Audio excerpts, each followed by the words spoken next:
Oke, jadi selamat siang semuanya ya.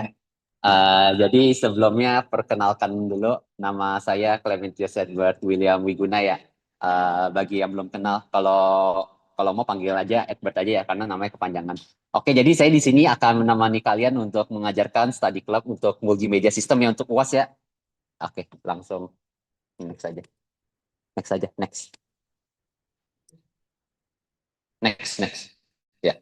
Oke, jadi di sini ada kisi-kisi ya untuk multimedia sistem yang reguler. Jadi kalau misalnya yang offline mau bagi yang mau foto dulu dipersilakan banget. Kalau yang mau foto dulu ya, mungkin ku beri waktu selama 2 menit. Sama sama minta maaf ya karena telat 40 menit juga ya karena ada kesalahan teknis. Mungkin bagi yang online mau screenshot dulu atau misalnya yang offline mau foto dulu dipersilakan. Aku mungkin beri waktu 2 menit.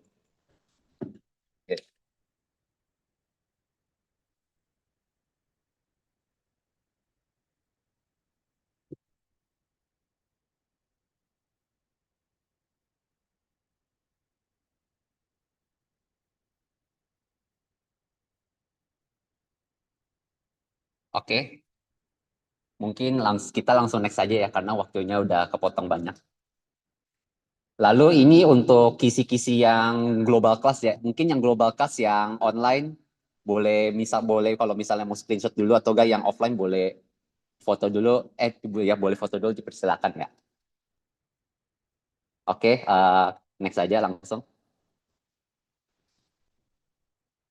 Sama ini yang bagian case study-nya ya untuk yang global class ya.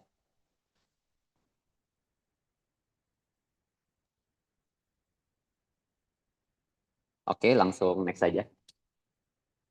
Nah, karena di sini yang ikut study club ini bukan hanya regular class saja atau bukan global class saja. Jadi di sini ada collab ya PPT-nya materinya. Dan di sini udah aku tandain juga ada 3 kode ya. Kalau misalnya RG berarti dia materinya berhubungan dengan global class sama regular class ya. Berarti masuk di keduanya.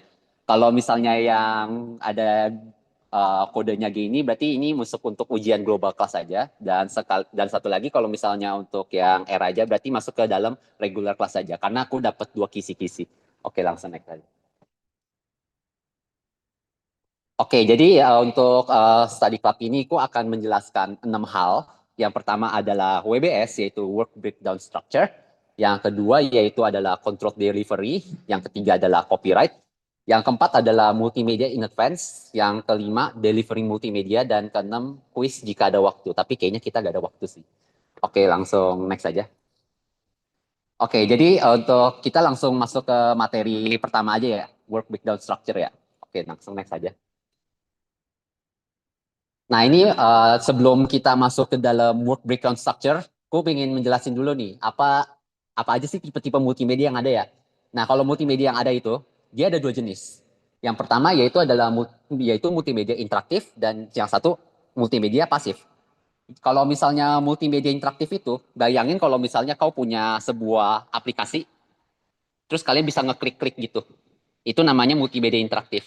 Jadi intinya kayak kalau misalnya kau sebagai usernya itu bisa melakukan interaksi lah kayak misalnya contoh gampangnya kayak kalian main game gitu. Itu kalau misalnya kalian main game itu adalah contoh yang paling gampang kalau misalnya uh, mau diklasifikasikan sebagai multimedia interaktif.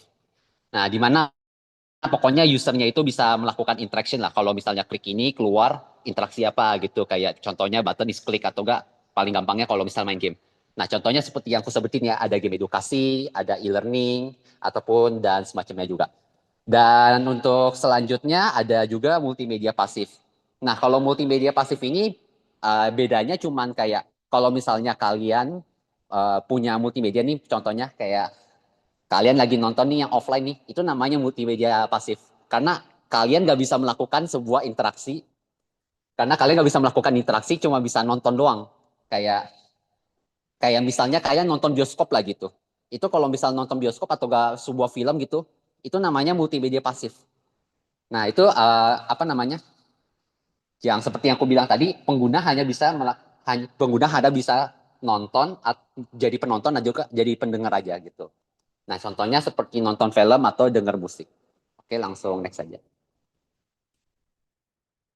Oke, di sini ada beberapa elemen multimedia ya, karena aku lihat di sini di kedua kisi-kisi masuk. Jadi multimedia ini kan karena namanya sendiri yaitu adalah multi, yaitu artinya banyak ya. Dan media artinya ya semacam media lah kayak itu. Kalau multimedia itu dia adalah gabungan dari teks, gambar, audio, video, dan juga animasi. Ini sebenarnya review untuk UTS ya sebenarnya.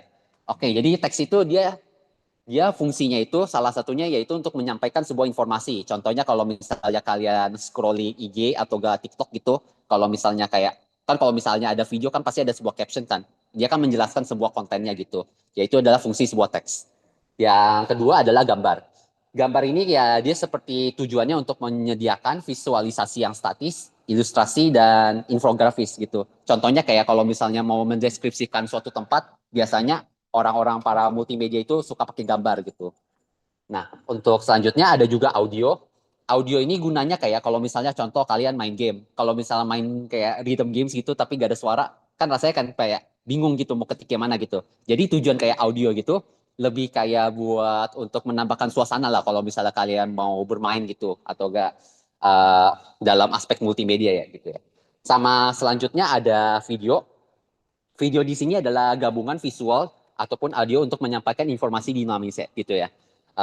Kayak kalau contohnya ya seperti kalian nonton film lah gitu atau enggak recording ini nanti. Lalu yang terakhir ada animasi yaitu dia adalah sebuah ilustrasi bergerak untuk efek visual ya yang supaya biar bisa lebih ekspresif aja lah gitu. Oke, lanjut aja next. Oh, bentar-bentar, ada yang mau foto. Nanti PPT-nya aku kasih kok.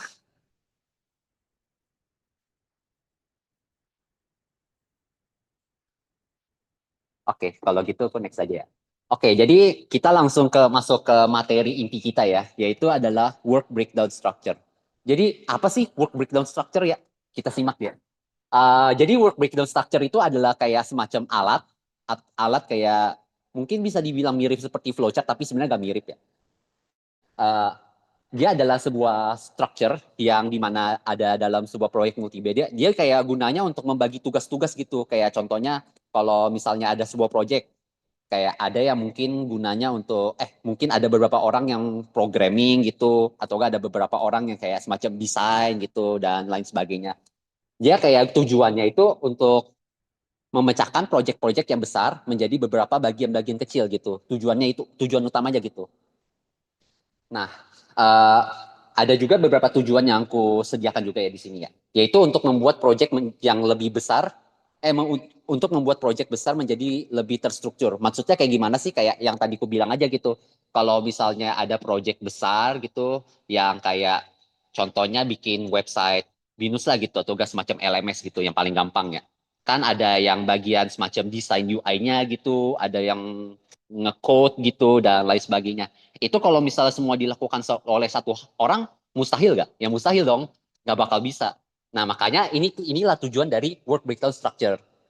Oke, yang kedua, agar tim tidak bingung tugas masing-masing. Nah seperti yang aku bilang ya, kalau misalnya tim lu kasih tugas ke satu orang banyak semuanya gitu, kayak satu orang nge-code, satu orang ngedesain, satu orang ngedesain semuanya gitu. Itu kan pasti orang itu pasti bakal kayak hektik banget ya gitu ya. Kayak contohnya ibarat kalian belajar 12 mata kuliah sekaligus itu kan nggak mungkin ya. Kan nggak mungkin dong. Nah, makanya itu tujuan dari work breakdown structure gitu. Dan yang terakhir untuk lebih gampang mengatur waktu dan sumber daya ya. Kan kalau misalnya contohnya, contohnya begini ya. Mungkin nggak semua orang bisa multitasking. Tapi bagi beberapa orang yang kayak apa tuh namanya? Kalau misalnya kalian mengerjakan satu hal satu persatu gitu, rasanya kayak lebih fokus kan gitu ya. Rasanya kayak lebih fokus mungkin atau gak kayak kalau misalnya kerjain PR atau gak kayak tugas kerjanya satu persatu kan bukan kayak dua sekaligus kan gitu ya kecuali kalau agak lain aja gitu ya pokoknya intinya gitu jadi tujuan dari work breakdown structure itu gunanya untuk untuk memisahkan project-project yang ada banyak cabangnya gitu menjadi bagian-bagian struktur-struktur yang kecil gunanya buat apa gunanya buat agar bisa lebih mudah di maintain lebih mudah di develop intinya gitu oke langsung next aja. Nah, di sini ada tiga konsep-konsep dasar dari WBS ya. Nah, ini mungkin sebenarnya gak gitu.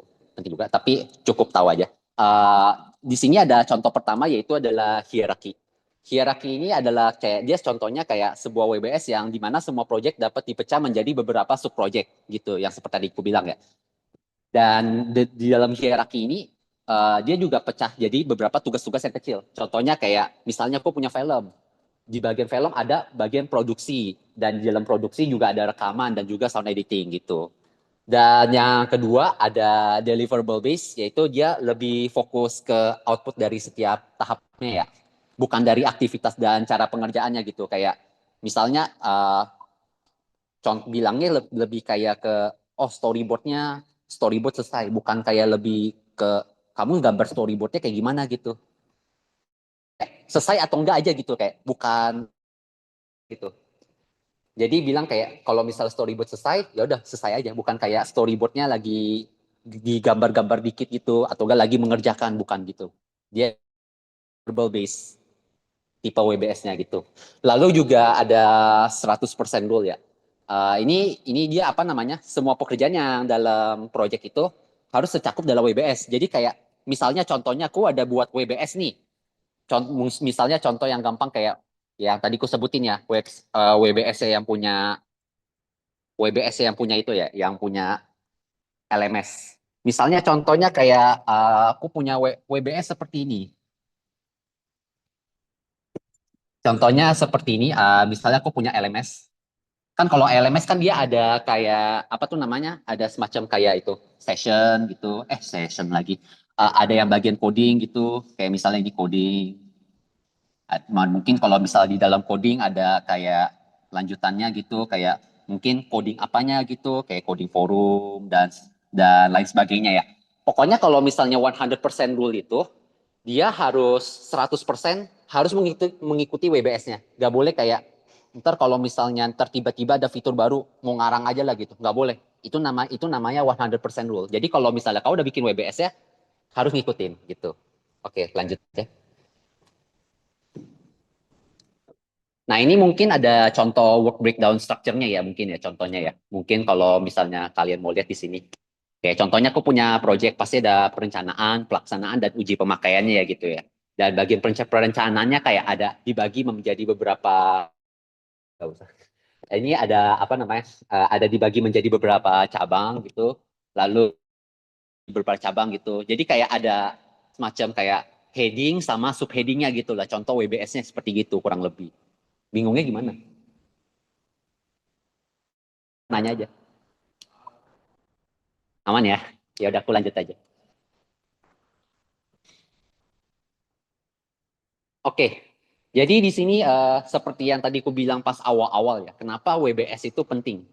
Yang tadi pertama aku sebutin agar project menjadi lebih terstruktur.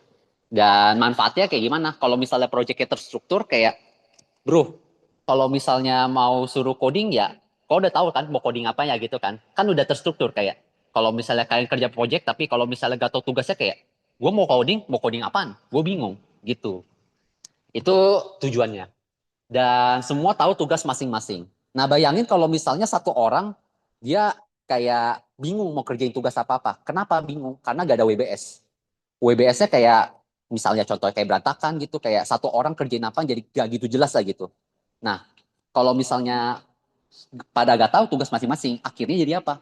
Ya kalau misalnya kita bikin project, ya orang tentunya pasti bakal nganggur. Gue kerjain apa sih? Apa sih tugas gue? Gitu loh. Lalu untuk kalau misalnya kita ada WBS, lebih gampang pantau progresnya aja. Kayak kan kita ada kayak semacam draftnya gitu. Kayak draft dalam bilangnya gimana ya? Kayak draft dalam itulah sebuah project. Bisa dibilang kayak sebuah draft kayak contohnya yang tadi aku bilang aja perencanaan ada apa aja tahapnya gitu di dalam slide sebelumnya dan kalau misalnya LMS coding ada berapa tahapan aja gitu. Jadi lebih gampang pantau progresnya aja gitu. Nah, kalau misalnya udah gampang pantau progres ya bisa gampang bikin timeline gitu kayak contohnya estimasinya mau kapan gitu, kapan selesai. Habis itu kalau misalnya mau bikin checklist, oh pekerjaan ini udah kelar, tinggal checklist aja gitu. Lebih gampang dipantau gitu. Sama yang terakhir bisa lebih gampang untuk alokasi waktu sama budget ya. Nah, seperti yang tadi aku bilang lagi nih. udah jadi kayak misalnya kalau misal udah ada WBS ya gitu, lebih gampang pantau aja, lebih gampang alokasi waktunya aja gitu. Kayak misalnya contoh, kalau misalnya kayak contohnya terakhir kali ku kerjain HCI ya gitu, yang lab ya gitu ya.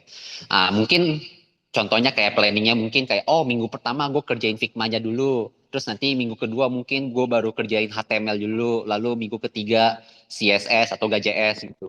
Dan di situ kan lebih gampang alokasi waktunya ya gitu ya. WBS ini jadi kayak tujuannya lebih kayak ke drafting sebuah project aja sih itu, kayak lebih fokus ke mana gitu, sebuah bos kalian mau handle kalian pekerjaan apa loh gitu. Itu namanya work breakdown structure. Oke, lanjut aja.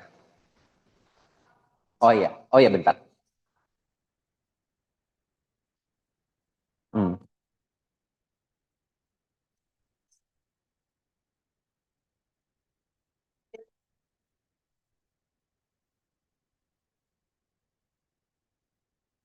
Oke, kita lanjut aja ya. Bro, lanjut.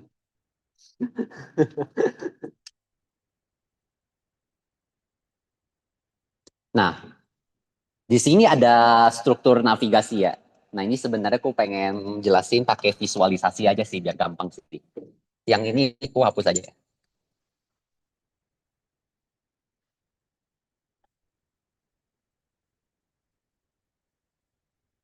Ini lebih mudah kalau pakai visualisasi.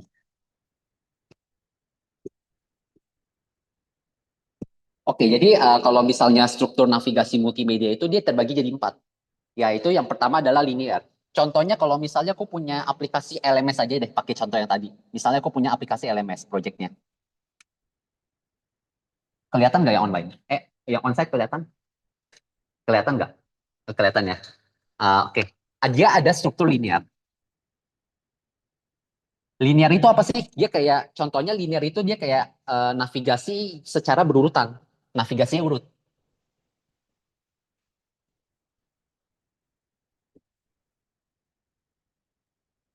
Nah, maksudnya berurutan kayak gimana sih? Kayak contohnya kalau misalnya kalian buka LMS, kan pasti kan mulai dari beranda kan? Oh ya, aku lupa. Mungkin tujuannya pertama mau download PPT gitu, contohnya. Nah, mungkin tujuannya gini. Kalau misalnya kalian mau download PPT langsung tanpa menekan cuman apa namanya? Kalau kan kalian kalau misalnya dari beranda kan nggak bisa langsung download PPT-nya kan? Kayak si Binus Mayanya itu bingung. Kamu mau download PPT-nya dari session apa, mata kuliah apa, dia bingung. Nah, makanya dia kalau misalnya linear itu ada arahnya gitu loh. Jadi kalau misalnya mau download PPT, bisa dari kita mulai dari beranda dulu kan. Nah mungkin dari beranda kita mungkin contohnya pergi ke bagian course. Nah nanti di bagian course ini mungkin ke apa namanya sessionnya berapa gitu. Dan lalu setelah pilih session bisa pilih download PPT. Nah jadi kalau misalnya kalian dari beranda nggak bisa langsung download PPT kan, ada arahnya dulu. Kayak ibarat kalau misalnya kalian dari rumah langsung ke Binus kan nggak bisa teleportasi ya, kan nggak bisa ya teleportasi ya. Kan pasti harus melewati beberapa blok dulu kayak, wah gue jalan Binus tiba-tiba, pluk gue tiba-tiba pakai TP aja kayak gua, kan nggak bisa. Nggak bisa kan, kan kita harus naik mobil dulu, lewatin beberapa blok dulu, atau enggak kalau misalnya naik busway kan harus lewatin beberapa halte dulu kan, nggak bisa langsung teleportasi nyampe alam sutra kan. Nah ibaratnya seperti itu. Nah ini namanya linear. Oke, kalau misalnya non linear, nah ini agak lucu sih. Nah mungkin contohnya tujuannya sama mungkin. Tujuannya mungkin gua kayak contohnya download PPT deh, download PPT MS deh contohnya. Nah yang pertama mungkin kan kita pergi dari Branda kan. Mungkin lalu habis itu ke course, lalu session, terus download PPT kan. Nah, mungkin yang bedanya dari non-linear itu, kalian bisa pergi ke mana-mana aja gitu kayak contohnya kayak misalnya, aku mulai dari Belanda, udah habis itu mau pergi ke course, habis itu mau pergi ke session. Tapi belum nyampe download PPT nih. Misalnya gue tiba-tiba di session, tiba-tiba berubah pikiran. Nggak jadi ah. Tiba-tiba gue berubah pikiran nggak mau download PPT-nya multimedia system, maunya software engineering. Nah, kalian bisa putar ke belakang lagi. Bisa balik ke source. Bedanya gitu. Kalau misalnya linear, kalau misalnya udah dari beranda ke course, ke session, download PPT, kalian nggak bisa balik. Itu namanya linear. Kayak kalian nggak boleh berubah-ubah pikiran, nggak boleh plan. Itu namanya linear. Tapi kalau misalnya non linear, kalian boleh bolak-balik. Kayak ntar tiba-tiba download PPT mau balik ke beranda, kayak bisa aja. Asalkan ya, pokoknya non linear itu eh, dia adalah navigasi yang tidak berurutan. Kebalikannya dari linear ya.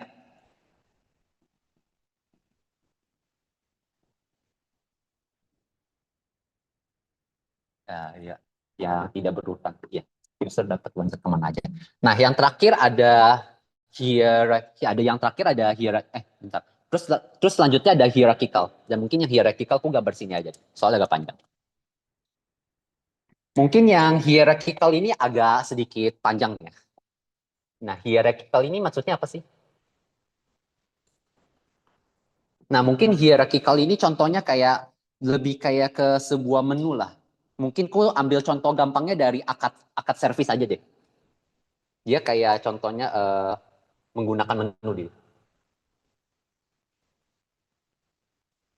menu dan navigasinya bertingkat.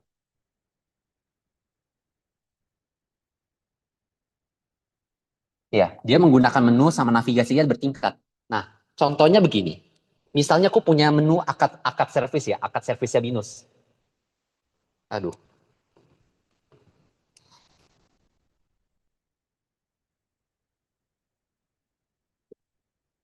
misalnya aku punya akad service binus.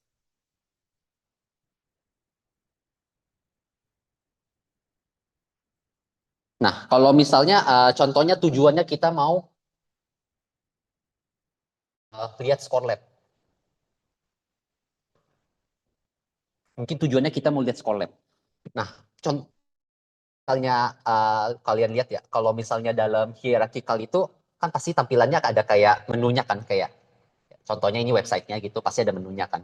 Nah, ini dia ada kayak pilihan kayak menunya gitu, contoh menunya ada tampilan seperti kayak course atau apa gitu, aku nggak tahu juga ya. Atau habis itu ada kayak lab gitu. Nah, dia ada kayak beberapa pilihan jadi bercabang gitu loh. Dia ibaratnya kayak aku bilang artinya lebih kayak ke menu gitu.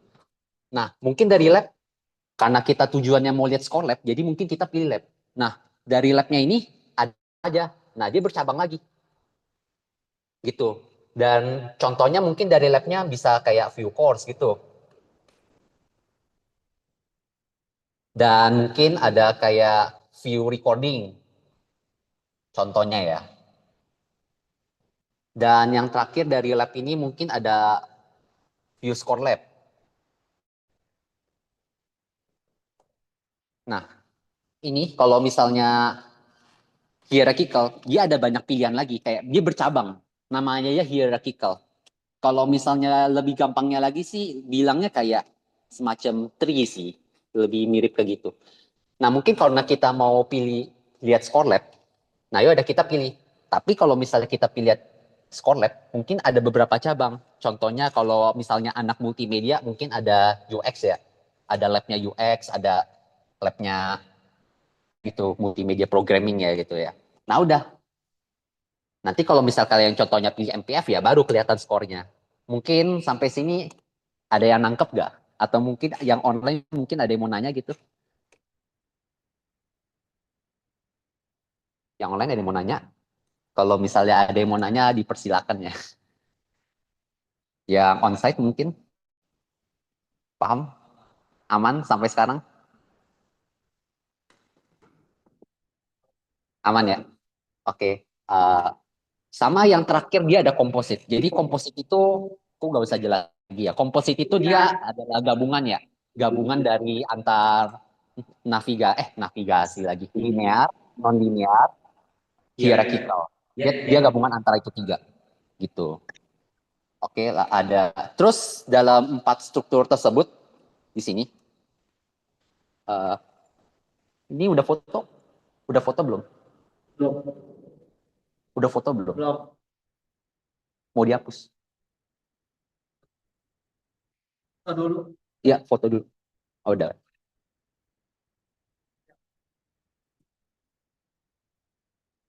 Sebenarnya multimedia sistem yang UAS ini banyak hafalannya.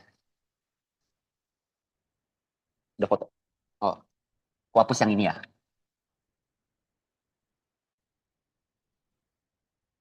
Wah, susah banget hapusnya.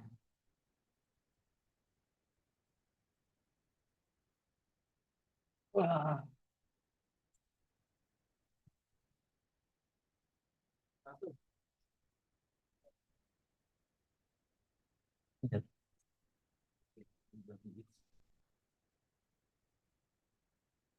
Oke, untuk dari 4 struktur tersebut juga dibagi menjadi 2 bagian lagi. Dan yang pertama itu adalah depth structure.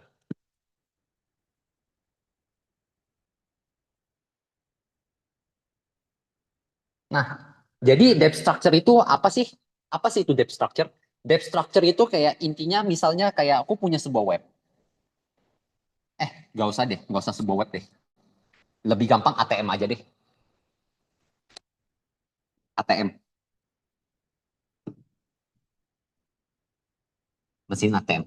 Ah, kalau misalnya kita punya mesin ATM, depth structure itu lebih kayak ke kalau misalnya mesin ATM kayak yang store atau tarik itu, dia ada kayak fungsi buat misalnya validasi uang asli atau palsu gitu.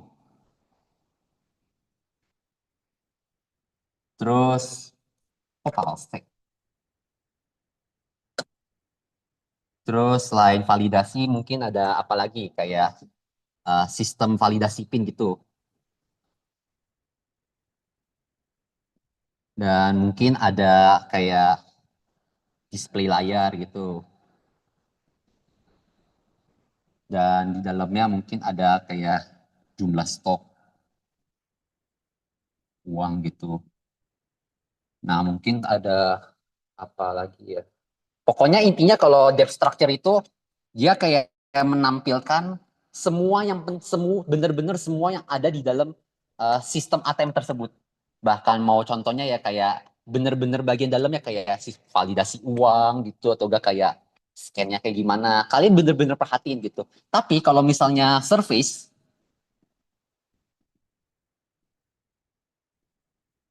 namanya juga surface ya, berarti dia lebih dipersingkat. Dia itu kalau surface structure itu dia lebih ke hanya menggunakan jalur-jalur, dia hanya menggunakan jalur-jalur yang hanya dipakai usernya gitu. Kayak contohnya kalau misalnya kalian jadi pengguna ATM, kalian perlu nggak tahu kayak contohnya, kalian perlu tahu nggak sih kayak gimana cara sistemnya validasi uang itu asli atau palsu? Kan kalian nggak perlu tahu. Yang penting kalian cuma masukin duit aja, habis itu udah gitu aja kan.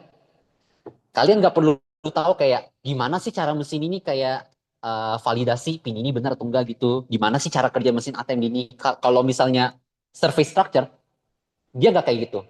Dia hanya lebih fokus ke dalam jalur navigasi yang hanya dipakai usernya. Mungkin dari kalau misalnya dari mesin ATM mungkin yang dipakai displaynya gitu. Terus mungkin tombol.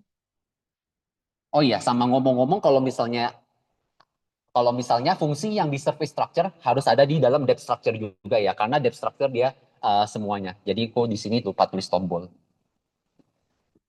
Nah, pokoknya kurang lebih seperti itulah. Kalau misalnya surface structure itu dia lebih kayak navigasi yang dipakai dari si usernya aja gitu loh.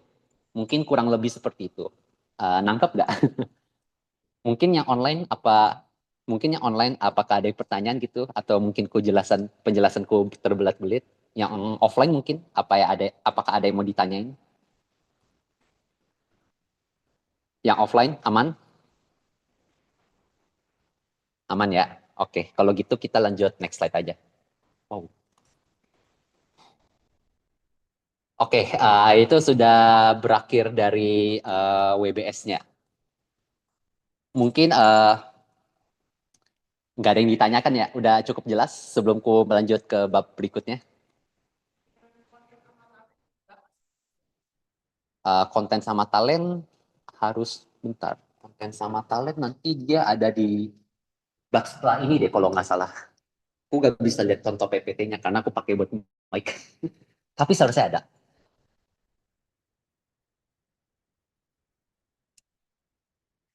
Ah, tapi harusnya ada kok. Nah, aku ada masukin konten and talent di bagian copyright deh kalau nggak salah. Kalau nggak salah ya. Oke, kalau gitu kita lanjut aja ya. Lanjut aja.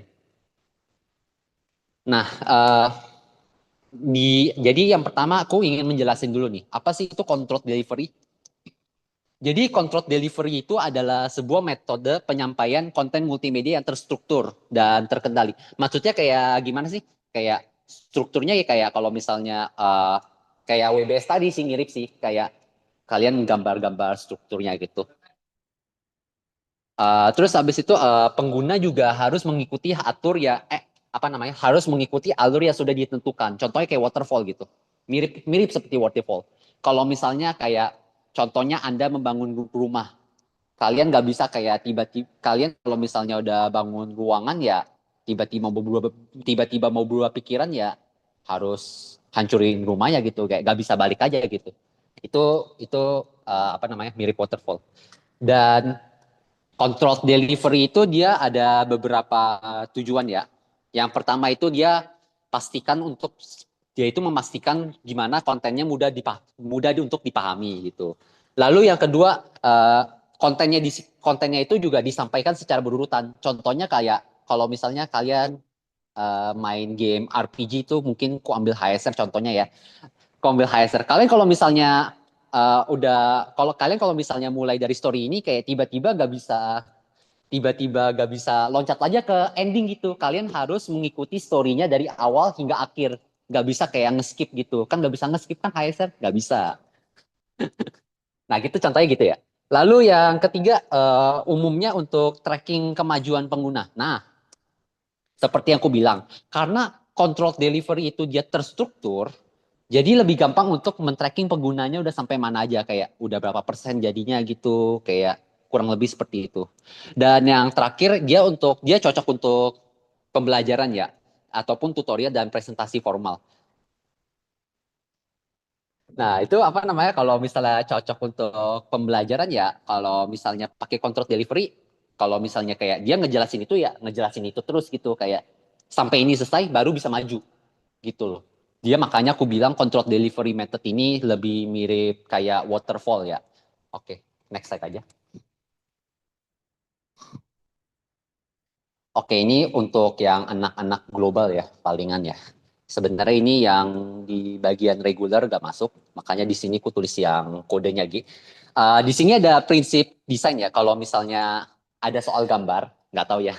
Tapi kulit kisi-kisi global ada masuk prinsip desain, jadi aku masukin aja ya, jaga-jaga ya. Ini untuk anak global aja kok, tenang ya, reguler ini nggak masuk. Jadi yang pertama ada warna cerah. Kalau misalnya kalian kalau yang pertama kalau misalnya kalian ngedesain nih menggunakan warna yang kayak nggak jelas gitu atau nggak kayak yang butek-butek gitu, kayak gue liatin aja kayak gak menarik, udah kayak gak nafsu aja liatinnya gitu.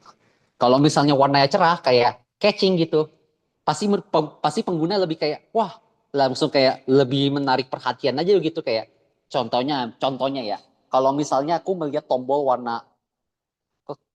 merah gitu ya. Kalau misalnya kulit contoh tombol warna merah. Kalau misalnya merah kan dia kan warnanya kan cerah kan merah.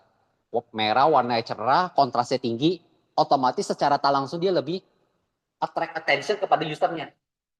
Nah, karena si usernya attract attention, jadi kelihatannya kayak, wah, gue lebih tertarik di tombol ordernya dibandingkan tampilannya gitu.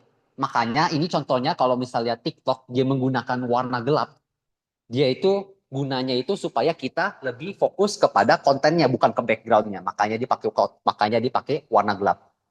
Nah, kalau misalnya kita pakai warna cerah, kan kontennya cerah. Lebih ada warnanya lah maksudnya gitu. Kita jadi lebih fokus ke kontennya gitu.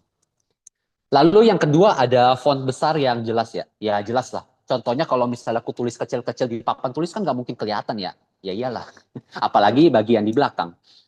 Jadi kalau misalnya fontnya jelas ya, ya tentu anak-anak atau gak mungkin dewasa atau gak remaja lebih gampang bacanya gitu. Gak usah aku jelasin lagi ya. Obvious itu. Lalu yang ketiga ada interaktivitas sederhana ya. Kalau misalnya kayak contohnya kalian bikin aplikasi. Kalian bikin aplikasi tapi kayak UX-nya gitu kayak interaksinya kayak berantakan. Ntar kayak tiba-tiba pindah ke sini, ntar tiba-tiba pindah lagi ke sana. Si usernya itu nggak ngerti. Jadi pastikan kalau misalnya kalian ngedesain harus menggunakan prinsip desain yang kayak interaktivitasnya sederhana, yang user friendly lah gitu. Si penggunanya itu gampang untuk ngertiin gitu. Lalu ada juga karakter lucu dan visual ya. Ini khususnya kalau misalnya mau bikin animasi ya, palingan ya.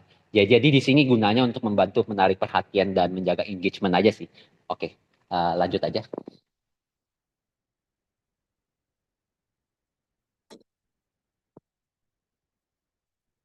Sorry. Oke, jadi di sini ada kelebihan dari control delivery. Nah, karena tadi ku bilang si waterfall delivery lagi. Si control delivery itu dia terstruktur.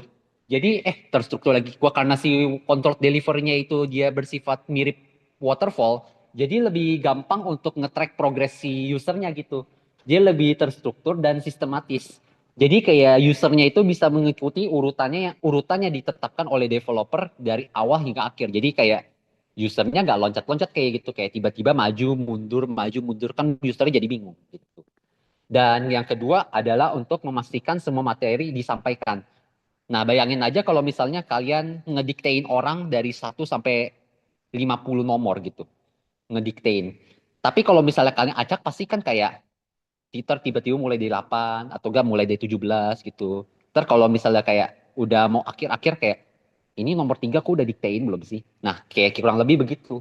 Makanya kalau misalnya kayak kita diktein orang berurutan sama diktein orang yang secara beracakan, pasti tentunya kita lebih bisa pastiin kalau misalnya materi itu bisa disampaikan gitu kayak nggak ada yang kena skip intinya gitu. Nah, sama yang terakhir bisa dipantau atau dilacak juga progresnya. Ya, seperti yang tadi aku bilang ya, kalau misalnya kalian pakai waterfall method ya lebih kayak lebih gampang untuk di track aja progresnya, kayak contohnya lu udah sampai sini gitu atau enggak bro lu coding udah sampai mana, lu kan berurutan kan. Nah ya udah kalau misalnya udah berurutan ya oh gue progress codingnya udah sampai sini nih gue gak gue nah ya udah di show aja gitu.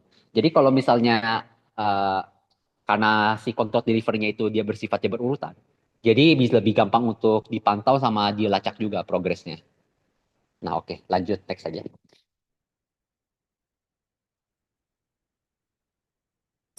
Nah, di sini juga ada kekurangan ya dari control delivery ya.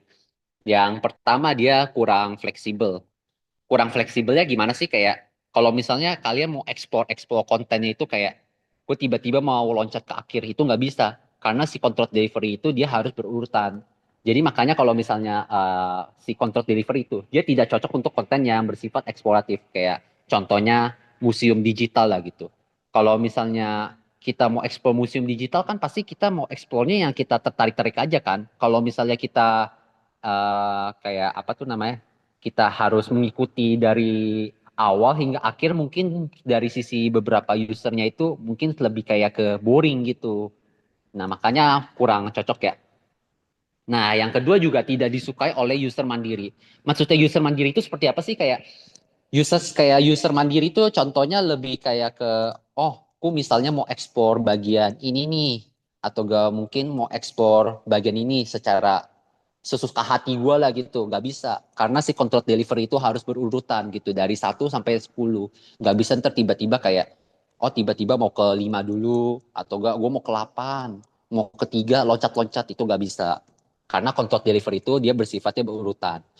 Lalu dia juga butuh desain dan navigasi yang rapi ya. Kalau misalnya kita salah struktur dari awal, ya otomatis bawahnya juga berantakan. Contohnya kalau misalnya kalian kerjain case study gitu ya dalam ujian ya, kalau misalnya 1A aja salah ya GWS aja, yang B, C, D, E itu udah pasti salah. Gitu aja sih, yang analogi gampangnya.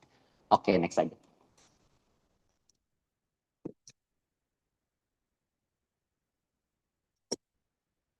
Nah, di sini ada perbandingan ya, controlled delivery sama uncontrolled delivery.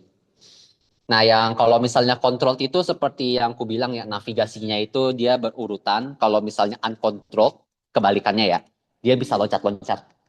Sama yang kedua, dia kalau misalnya controlled delivery itu, dia cocok kayak tutorial gitu. Kalau misal kalian tutorial main game gitu ya, kalau misalnya kayak berurutan kayak tiba-tiba nggak ada perkenalannya gitu langsung ke core mekaniknya, kan bingung ya gitu ya. Pasti dong. Oke, yang ketiga dia trackingnya. Kalau misalnya kalian track kayak apa tuh namanya? Seperti yang tadi ku bilang, kalau misalnya kalian dikte orang acak-acakan gitu dari kayak 50 nomor, kayak tiba-tiba mulai dari 27, 19, 18, kayak tiba-tiba pasti di tengah bakal bilang kayak, gue udah dikte nomor 3 belum sih? Pasti berpikir gitu dong, kayak resiko kena skipnya itu lebih tinggi gitu. Fleksibilitasnya juga nggak kurang ya, karena yang tadi ku bilang ya, kalau misalnya si control itu kalau kau harus mulai dari awal hingga akhir dan harus mengikuti semuanya gitu kalau mau sampai akhir. Nah, di sini ada contohnya ya tadi ya, kalau misalnya control dia seperti LMS yang tadi ku bilang ya, yang di papan tulis LMS itu dia lebih ke linear ya strukturnya ya. Sama kalau misalnya uncontrolled, contohnya kayak YouTube. Kalau misalnya kalian buka YouTube kan kalian bisa bebas kemana aja, bisa lihat video, ntar kalau misalnya udah buka video, ntar tiba-tiba mau lihat profil kan bisa. Jadi lebih gampang buat explore gitu. Oke, next aja.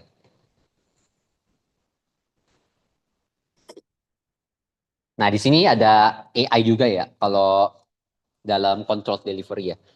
Di sini ada contohnya kayak beberapa contoh di sini. Ya mungkin ku jelasin yang penting-penting aja, yang gampang aja deh. Contohnya mungkin kayak scene detection. Kalau misalnya ada AI gitu, contohnya kalau misalnya ada AI yang kayak ngedetect video-video YouTube gitu, dia kayak auto deteksi gitu kayak ini bagian ini masuk ke bab berapa gitu, kayak si AI-nya itu yang bakal pisah-pisahin kayak scene satu begini, scene 2 begini, scene 3 begini kayak bab berapa loh gitu loh. Nah, mungkin di sini juga ada object detection ya. Kalau misalnya si konten video image itu bisa diurutkan berdasarkan isi objeknya ya gitu ya. Dan mungkin yang terakhir ada genre classification ya gitu ya. Kalau misalnya ada sebuah video nih, misalnya si AI-nya itu bisa kayak klasifikasi secara otomatis aja gitu kayak ini genre videonya kayak apa gitu. Ya kurang lebih seperti itulah. Contohnya kayak ya biasa AI pakai ChatGPT kita bakal tahu lah kayak isi kontennya apa gitu. Contoh kurang lebih seperti itu. Oke, lanjut next aja.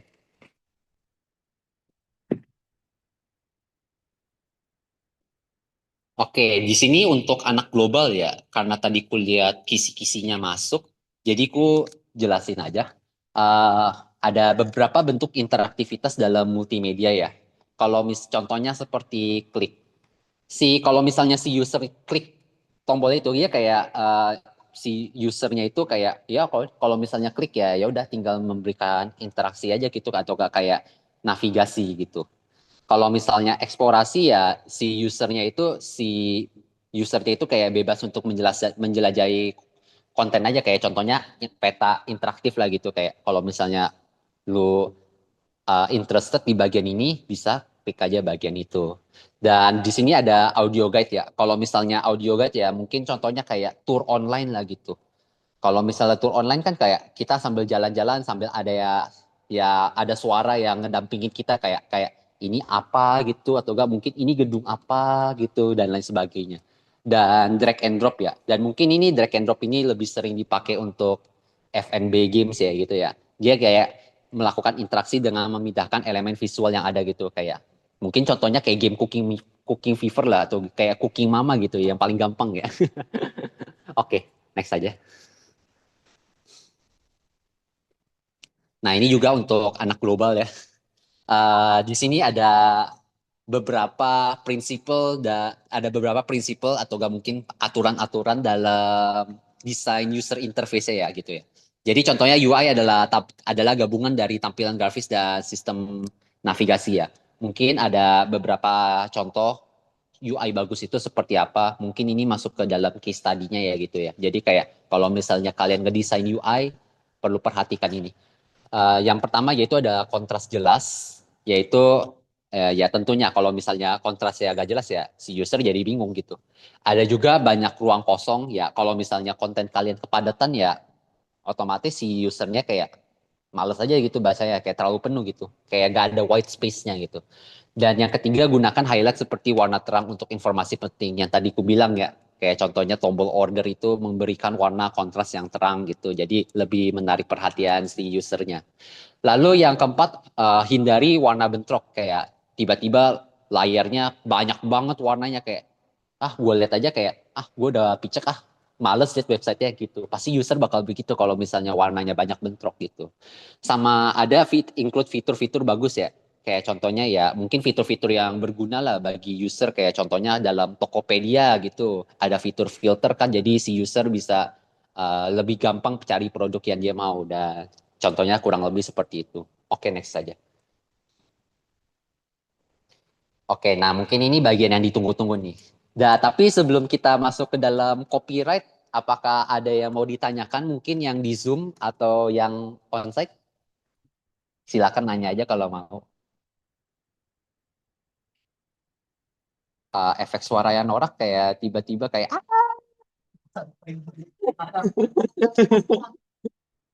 kayak lebih kayak ke hiperbola lah gitu. Tahu hiperbola gak? Kayak terlalu berlebihan gitu, kayak kayak tiba-tiba gue lihat gambar ini kayak wah, gambar ini bagus banget gitu. Itu norak. Kurang lebih situ. Iya.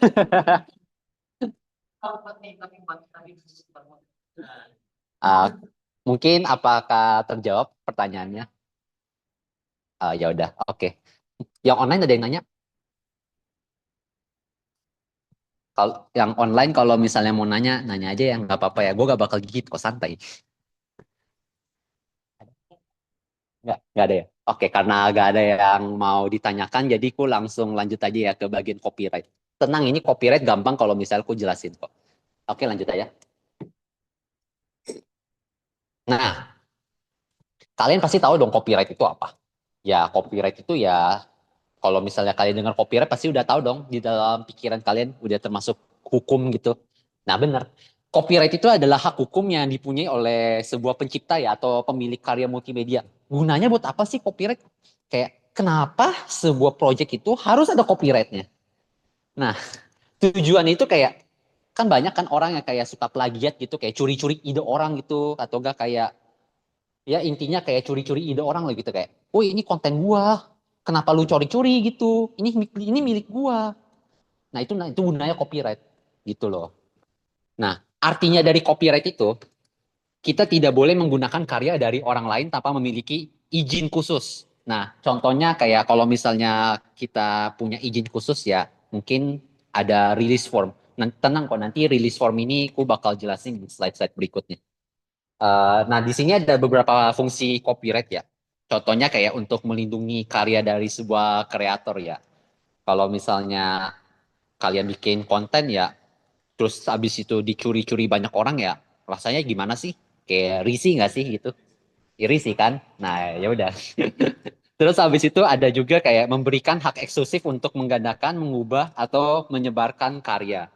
Kayak kalau misalnya ada copyright, gue bisa pilih-pilih orang tertentu gitu, kayak misalnya aku punya gambar ini misalnya, terus habis itu kamu mau pakai, kalau misalnya aku nggak bolehin ya kamu nggak boleh pakai, kalau misalnya lu bolehin ya ya udah pakai aja gitu. Jadi lebih kayak bisa yes betul kayak izin, jadi kayak sesuai gue mau pilih bebas lah gue, si pemilik kontennya itu mau pilih-pilih orang siapa sih yang mau, siapa yang boleh akses, siapa yang nggak boleh gitu. Kayak misalnya contohnya gue pun kayak contohnya ya kalau misalnya gue punya dendam pribadi ya gak boleh pilih-pilih, gak boleh lah ambil ambil produk gue, ya produk-produk gue kenapa kenapa lu ngotot gitu ya. Canda ya guys ya. Oke, lalu yang terakhir ada dasar legal ya. Kalau misalnya gue udah gak bolehin lu pakai konten, tapi lu ngotot, nah ya udah, gue tinggal tuntut lu aja, gampang. Itu gunanya copyright. Canda ya, canda ya. Don't take it too personally. Oke, lanjut aja. Oke, jadi di sini ada jenis beberapa konten ya yang dilindungi ya.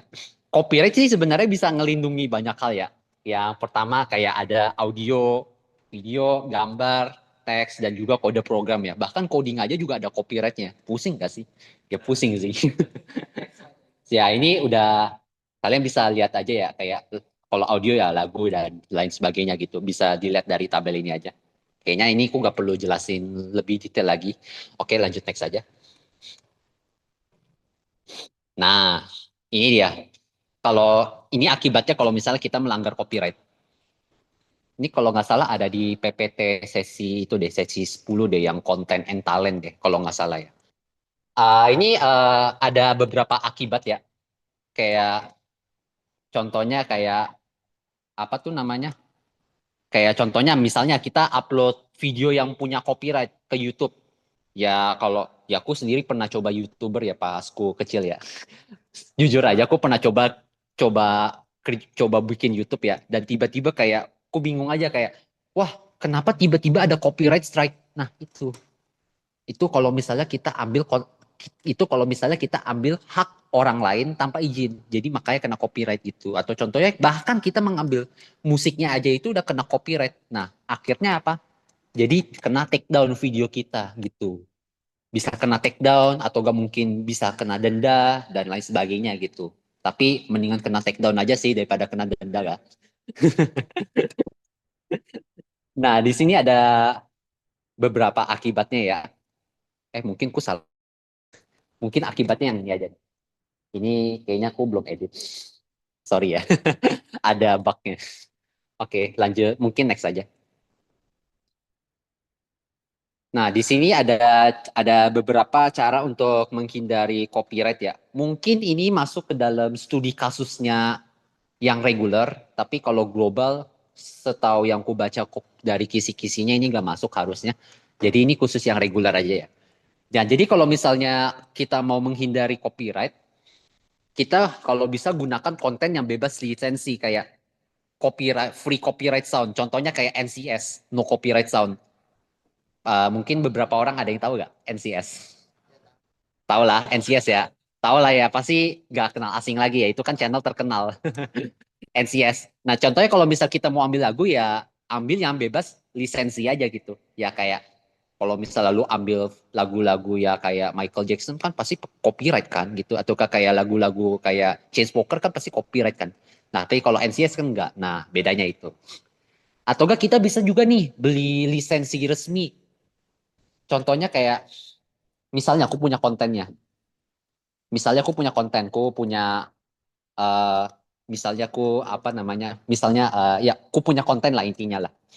Terus habis itu mungkin kamu mau minta konten aku. Nah ya udah, kamu harus bayar gua dulu. Harus bayar dulu. Terus habis itu baru dapat izin. Nah gitu. Kalau misalnya kalian nggak beli lisensinya, kayak kalian nggak bisa colong-colong aja gitu kayak.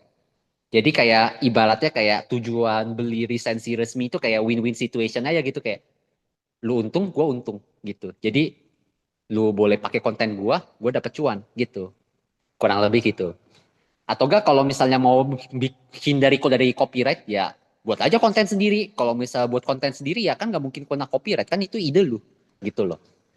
Sama atau enggak pakai konten yang bebas berlisensi Creative Commons ya. Tapi dari sisi itu belum tentu semuanya bebas copyright. Jadi harus diperhatikan juga kalau misal pakai sisi ada harus baca syaratnya juga ya. Oke, lanjut aja. Nah, ini nih. Mungkin ini jadi leluconnya ya. Nah, misalnya aku lagi iseng-iseng di rumah, kayak, wah, tiba-tiba aku melihat konten ini menarik banget ya. Gue pengen nyolong atau gak tiba-tiba masuk ke dalam video pembelajaran gue. Eh, gak boleh ini konten gue. Maksudnya apa lu curi-curi? Kan gak boleh. Gak boleh curi-curi konten gue. Gue tuntut lu. Gak boleh ya guys ya, santai ya guys ya. Jadi makanya kita jangan sekali-sekali curi-curi konten orang ya.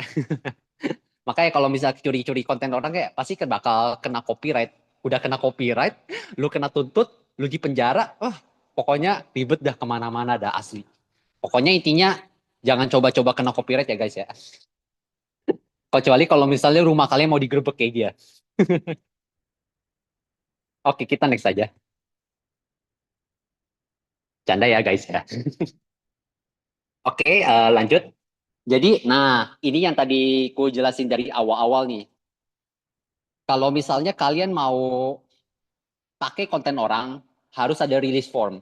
Ini untuk konten yang ada copyright ya. Tapi ya kalau misalnya kalian mau pakai konten yang nggak ada copyright ya, buat apa kalian tulis release form? Udah pasti 100% bakal disetujui juga anyway. Ini gunanya kalau misalnya kontennya ada copyrightnya. Kalau misalnya kontennya nggak ada copyright ya, buat apa lu bikin capek-capekin aja.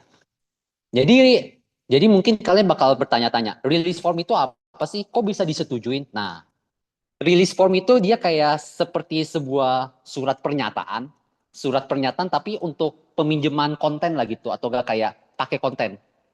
Jadi bisa ada dua possibility ya, kayak tergantung si pemilik kontennya itu nanti whether kayak dia bakal setujuin release formnya kamu atau enggak. Mungkin setujuinnya kayak oke, kamu boleh pinjam kontenku, tapi cuma boleh 1 tahun ya, gitu. Atau enggak bisa kasih full akses selama-lamanya. Ada dua kemungkinan. Tapi balik lagi itu tergantung ke punya pemilik kontennya itu. Tapi emang gunanya si release form itu lebih kayak tujuannya untuk mendapatkan izin untuk membeli konten. Sorry, untuk mendapatkan izin untuk memakai konten lah. Tujuannya lebih kayak gitu. Nah, itu umumnya kalau misalnya kita pakai release form itu, contohnya kalau misalnya mau apa namanya ambil suara rekaman dari narator ya. Kalau misalnya kita ambil suara orang kayak ambil dub orang ya gitu ya, apalagi dub wibu ya pasti banyak orang yang ngiler ya. Canda ya guys. Ya pasti kalau misalnya apa tuh namanya mau ambil voice overnya dia harus ada izin dulu. Nah izinnya pakai apa? Izinnya pakai release form gitu. Atau enggak juga ada pemotretan aktor atau talent. Kayak contohnya, lu tiba-tiba mau foto muka gua terus sebar, ya otomatis orang bakal marah lah gitu. Kecuali kalau ibaratnya gini, gue foto muka lu, terus gue sebarin ke banyak orang, marah gak lu? Marah banget kan? Kesel kan? Itu dia.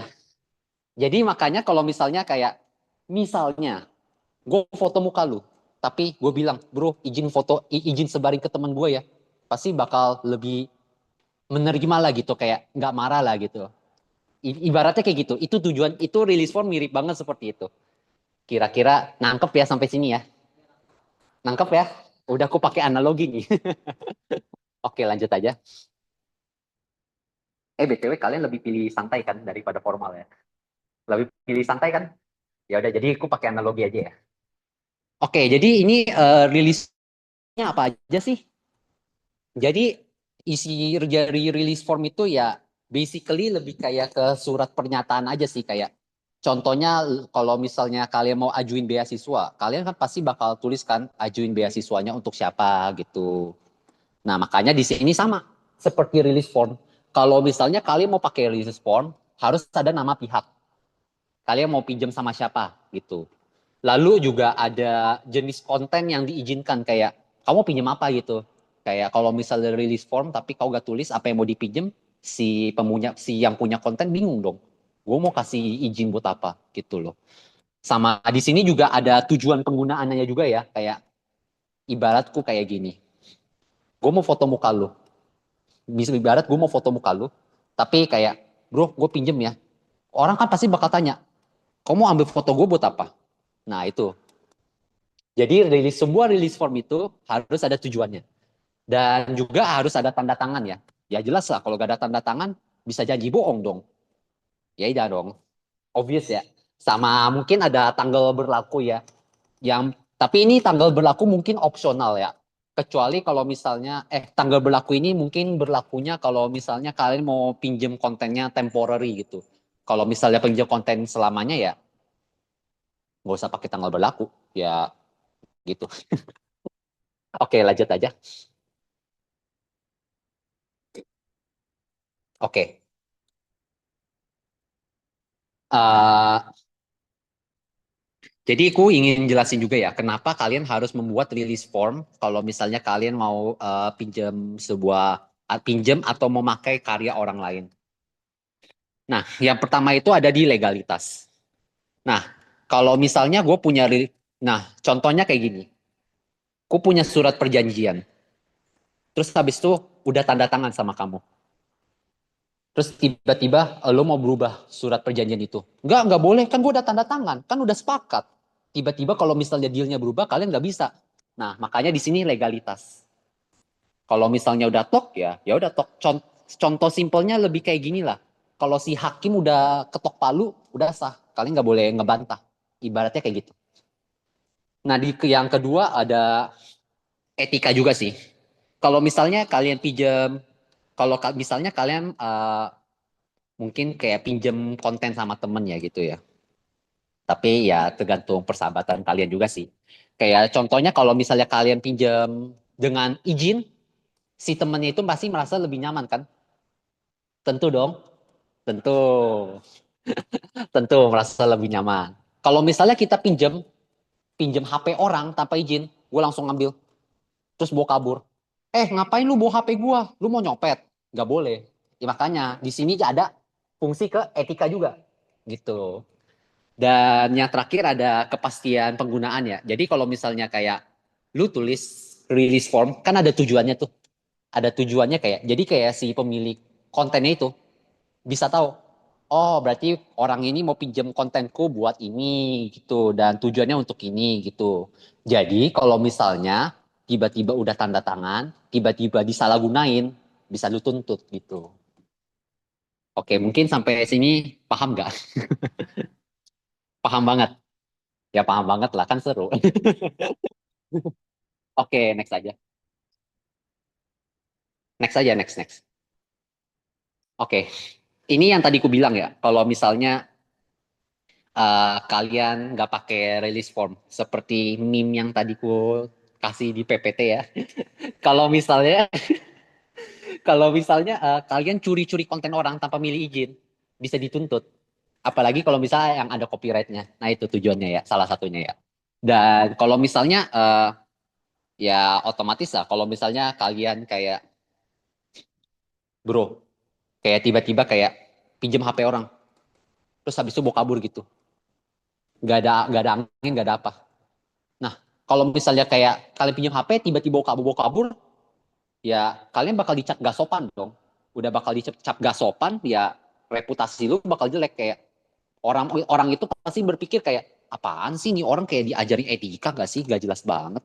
Nah pasti bakal gitu kurang lebih, nangkep ya. Sama di sini juga tidak bisa publikasi legal. Nah kalau misalnya kalian nggak punya release form, kalian nggak bisa main asal upload dong. Ya jelas konten apa namanya resikonya ya ada di ini dua gitu. Jadi kalau misalnya kalian ke depannya mau bikin sebuah project gitu, mau bikin sebuah project lah intinya itulah. Terus habis itu tiba-tiba mau pinjem atau enggak minta izin selama-lamanya. Kalau bisa pakai release form. Jadi biar lebih kayak ke jaga diri aja sih gitu. Oke, next aja. Oke, itu materi materi copyright sudah selesai. Jadi mungkin apakah ada yang ditanyakan, mungkin yang online atau onsite gitu. Santai aja nanya. Lebih baik nanya daripada sesat di jalan. Anjay. Yang online ya. Kayaknya sudah cukup jelas ya. Oke deh, lanjut aja. Gak apa-apa, gue udah minta izin kok, boleh boleh apa tuh namanya, boleh chill banget. Kayaknya ini chill banget. Oke, kita lanjut aja. Tujuan dari study code kita sebenarnya lebih ke belajar dengan seru-seruan ya gitu ya. Oke, lanjut aja. Jadi ada ini masuk ya ke kisi-kisi yang dibilang dari dosenku sendiri ya yang reguler ya. Ada disuruh belajar juga tentang multiverse. Jadi multiverse itu apa sih? Eh, Multiverse itu dia adalah gabungan dari realitas dan dunia virtual gitu. Kayak contohnya lebih kayak ke AR lah gitu. Ya deh AR bener. Jadi kayak kalau misalnya AR kan dia kayak ada campuran antara kayak Jadi realita iya, realita dan juga virtual. Nah, misalnya contohnya kayak misalnya aku pakai HP ku nih. Tapi HP ku melihat ke lantai ini. Mungkin secara tampak di virtual nggak ada apa-apa. Tapi mungkin kalau misalnya aku pakai AR, tiba-tiba ada pom-pom. Pokemon. Iya, atau kan tiba-tiba ada Pokemon gitu. Nah, itu. Itu namanya multiverse. Multiverse ini setelah aku pikir-pikir sih bisa dibilang mirip kayak AR sih ya. Nah, oke. Jadi ada beberapa contohnya juga ya yang tadi aku bilang ya. AR atau gak VR. Kalau misalnya VR kan ya user masuk ke dalam dunianya ya gitu ya. Kalau misalnya interactive storytelling ya bisa ceritanya bisa berubah endingnya gitu. Kayak sesuai dengan pilihan yang kau pilih gitu. Ini berlaku untuk non-linear story. Sama yang ketiga ada AI generated. Dia kayak ada dunia digital yang diciptakan otomatis ya. Jadi kayak kalau misalnya multiverse ya ibaratnya lebih kayak ke teknologi udah modern banget gitu loh. Kayak udah bisa dibantu AI gitu, ada interaktifnya juga, ada AR atau VR dan lain sebagainya gitu. Oke, mungkin next saja.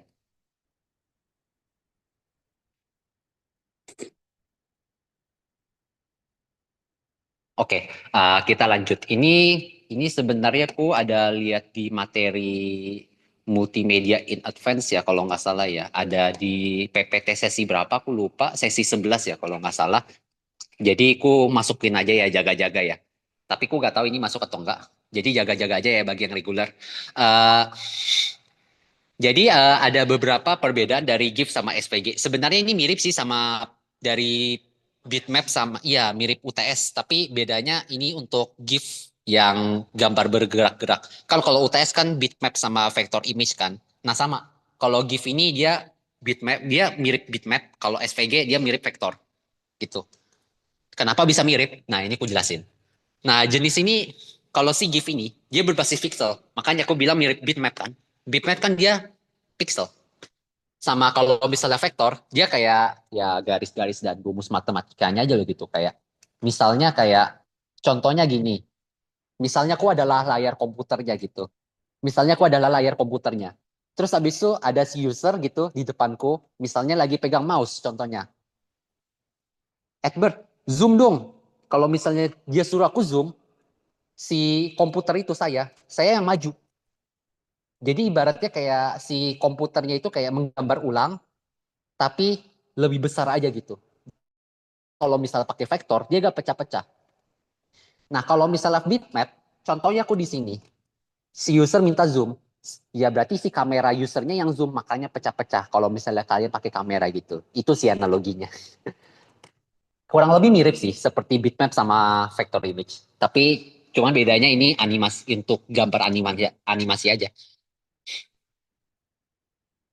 Yes, betul. Tapi kalau misalnya pernah nggak sih kalian kalau misalnya kamu buka WhatsApp gitu, terus habis itu gambarnya di zoom kan pecah-pecah.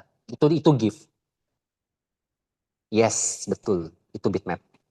Kalau misalnya kalian pakai SPG, dia kalau misalnya kau zoom, ya seperti yang tadi aku bilang, kalau misalnya ada user di depan, ada aku misalnya, bro, zoom dong, aku yang maju ke depan, gitu. Bukan si user yang zoom kameranya, makanya nggak pecah-pecah gitu. Kurang lebih seperti itu ya, nangkep ya? Nangkep nggak? Ini kayaknya lebih favorit itu kameranya yang zoom, tapi nggak deketin. Gambarnya nggak deketin. Iya, kurang lebih seperti itu sih. Jadi kurang lebih nangkep ya. Udah berusaha menjelaskan ya. Udah berusaha menjelaskan dengan analogi sih lebih tepat ya. Makanya aku sambil pelajarin juga materinya. Oke, lanjut aja. Untuk ukurannya dia kalau GIF cenderung lebih besar. Ingat, ini cenderung. Sama aja kalau misalnya GIF tapi kualitasnya jelek. Ya, lebih kecil GIF. Ingat, ini cenderung ya. Kenapa cenderung lebih besar? Karena si GIF ini tersusun dari pixel. Tapi sama aja kalau misalnya si GIF-nya ini punya kualitas rendah, si GIF-nya punya kualitas rendah ya ya udah, GIF tetap lebih kecil daripada SVG. Kan kualitasnya rendah gitu. Tapi balik lagi ini kualitas ya. Sama kalau misalnya SVG umumnya ringan, umumnya umumnya ya, tapi belum tentu kalah sama GIF. Kalau GIF-nya kualitasnya kecil ya tetap GIF menang gitu. Ketajaman. Nah ya, ketajamannya GIF ini emang kalah karena dia bitmap. Kalau SVG dia lebih tajam karena dia vektor ya.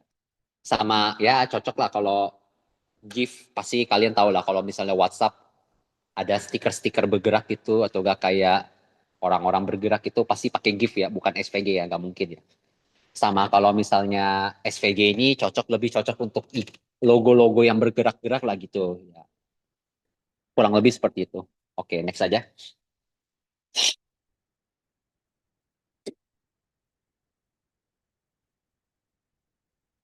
Oke, di sini juga ada contoh penggunaan AI dalam multimedia ya. Dan kalau nggak salah ini ada aku lihat di kisi-kisinya juga ya yang aku diberikan dosen sendiri. Jadi aku masukin aja. Dan di sini ada contoh beberapa penggunaan AI ya, kayak contohnya speech recognition ya. Ya sayangnya sih di sini gak ada anak AI ya. Kalau ada anak AI gak perlu gue jelasin lagi. Jadi aku jelasin aja ya. Speech recognition itu seperti ini.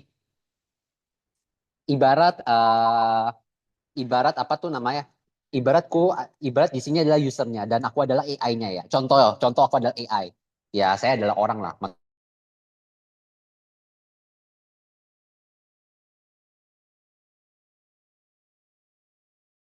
Maksudnya apa? Tanpa bilang, "Eh, halo apa kabar?" Nah, saya sebagai AI menangkap apa yang dimaksud dengan usernya. Ya, itulah yang dimaksud dengan speech recognition. Jadi speech recognition itu adalah transkripsi suara menjadi teks. Ya, kecuali kalau AI-nya ngomong ya. Sebenarnya bisa juga sih kalau AI-nya ngomong, tapi umumnya transkripsi suara menjadi teks. Lalu juga ada image captioning gitu. Nah, contohnya contohnya lagi, ku adalah AI dan si user kasih aku gambar. Nah, saya sebagai AI bakal bisa mendeskripsikan, oh, ini mungkin adalah gambar gedung binus gitu. Contohnya seperti itu. Yes, betul. Atau enggak, pokoknya intinya AI bisa menjelaskan isi gambar itu apalah gitu. Dan yang ketiga ada auto scene detection yang tadi ku bilang ya, kalau misalnya auto scene detection itu kayak lebih tepatnya kayak si AI-nya itu contohnya ini lebih sering dipakai di YouTube sih. Kayak contohnya pernah nggak sih kalau kalian nonton di YouTube tiba-tiba ada kayak dibagi menjadi beberapa bab gitu? Pernah nggak sih? Ya. Pernah kan? Kayak ada dibagi jadi scene gitu. Nah itu mungkin kalau misalnya pakai AI, si kreatornya itu sebenarnya nggak bikin, itu auto generate gitu. Suaraku ada. Oh. Terus habis itu ada juga rekomendasi konten ya. Nah, contohnya kayak seperti YouTube. Kalau misalnya kita pergi ke YouTube, terus tiba-tiba kayak ada recommended video lah gitu. Ada recommended video kayak berdasarkan apa yang kita nonton. Contohnya kalau misalnya kalian wibu, ya otomatis si AI-nya itu bakal kasih kamu videonya wibu. Sama kayak lu. Kalau misalnya kalau misalnya lu kebanyakan nonton gua, ya udah videonya kebanyakan gua. Ya contohnya kayak itu aja. Nah, contohnya kayak gitu ya. Canda ya guys ya. Oke, lanjut aja ke gesture recognition. Nah, gesture recognition itu kayak gimana sih? Gesture recognition itu lebih contohnya kayak ke gini sih, kayak contohnya kau lebih ke apa ya? Lebih gampangnya sih kalau misalnya kau main AR atau VR. Kalau misalnya kau main VR, terus tiba-tiba kayak lagi main VR racing nih misalnya kayak wah bisa ada kayak ada setiran gitu, kayak ada setiran tiba-tiba ya gitu ya, bisa kayak menghayal ya gitu, padahal seolah-olahnya nggak ada gitu. Nah itu lebih ke gesture. Kan kalau misalnya aku nyetir kan ada pindahan gerakan tanganku ya gitu ya. Nah kurang lebih kayak gitu. Oke, next aja. Anjay, waktu udah habis ya. Oke. Nah, di sini ini katanya penting untuk reguler ya. Karena ini sering banget dijelasin dari dosen saya sendiri. Ini penting masuk. Ada di kisi-kisi juga. Nah, jadi aku bakal jelasin ini lebih detail ya, supaya lebih connect aja. Jadi, preparation ini, preparation itu dia adalah gabungan dari dua kata. Yaitu adalah preservation dan preview. Ya benar kan? Oh ya. Jadi kayak contohnya kayak ibarat kau punya sebuah konten, tapi kontennya itu kau melakukan pemeliharaan gitu loh. Nah, di sini digunakan agar sebuah karya multimedia kalian itu tetap dapat diakses dari masa depan. Kayak contohnya ya, kalau misalnya kalian gak menggunakan preparation, apa sih preparation?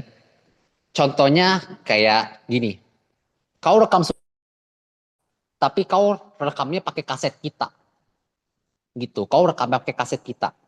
Nah, semakin berkembangnya zaman, si player kaset pita itu makin lama makin nggak ada. Jadi kalau misalnya gue mau mainin lagu ini pakai kaset pita, bisa nggak? Susah, susah kan cari, susah kan cari apa namanya kayak, iya, iya susah. Kita jadi susah mau aturan kita udah niat-niat simpen lagu yang kita suka di dalam kaset pita ini karena kita gak melakukan preparation, kita gak bisa akses konten multimedianya atau bahkan selama-lamanya gitu. Nah, kurang lebih seperti itu.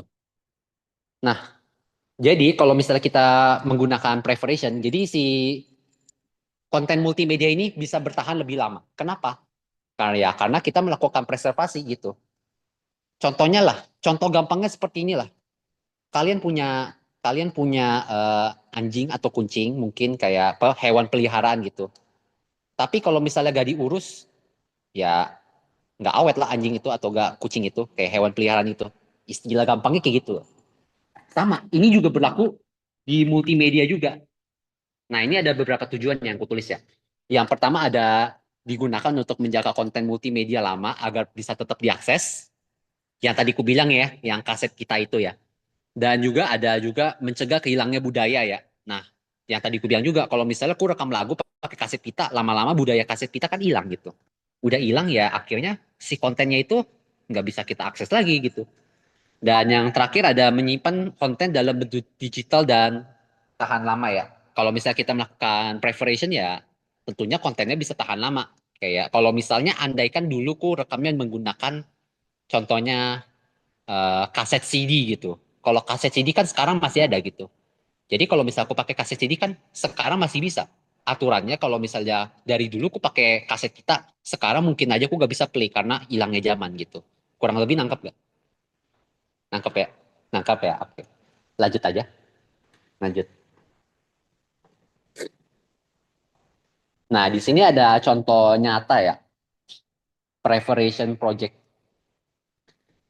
Nah, contohnya seperti apa sih preparation project? Nah, contohnya kalian punya film animasi yang mungkin udah ketinggalan zaman gitu.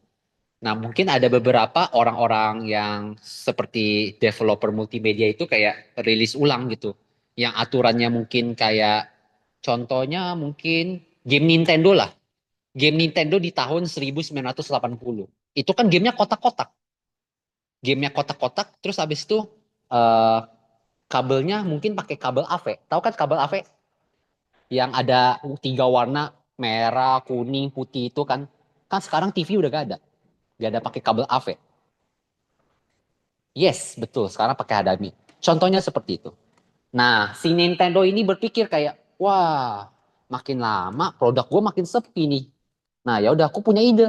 Aku punya idenya gimana? Rilis produk itu menggunakan eh, menggunakan ya mungkin formatnya mirip, tinggal rilis ulang aja gitu kayak mungkin ganti dari AV menjadi HDMI gitu. Istilah kasarnya seperti itu. Itu preparation. Jadi kayak tujuannya lebih kayak menjaga produk itu agar tetap yes bisa tetap diakses atau enggak lebih direstarikan lah gitu. Itu preparation. Kan namanya dari preservation gitu. Kalian ibaratnya kayak melestarikan lah gitu. Tahu lah melestarikan itu apa? Yes, betul. Oke, di sini juga ada arsip budaya. Nah, contohnya mungkin kayak ya bentuk preparation-nya kayak disimpan dalam museum virtual aja gitu. Kan mungkin beberapa orang udah males lah pergi ke museum gitu. Kalau misalnya orang males pergi ke museum, terus apa yang terjadi? Barang kunonya itu makin lama makin hancur dong. Iya dong, makin hancur, makin kayak istilah berkaratan lah gitu. Nah, kalau misalnya kita taruh di museum virtual, ya orang yang males pergi ke museum ya bisa akses tinggal lu ketik di Google aja gitu. Gampang kan? Jadi lebih memudahkan akses gitu. Lalu yang ketiga ada gambar sejarah. Nah, ini bentuk preparation-nya mungkin kayak dipindah ke database digital. Nah, mungkin kayak kalau misalnya pindah ke database digital ya kayak mungkin lebih gampang diakses aja sih. Untuk lagu daerah, mungkin contoh-contohnya kayak lagu-lagu jadul ya yang aku bilang ya gitu ya, yang awalnya direkam dari kaset pita, mungkin dia rilis ulang dengan menggunakan CD. Nah, kurang lebih seperti itu. Jadi lebih banyak orang yang bisa mengaksesnya gitu. Oke, lanjut aja.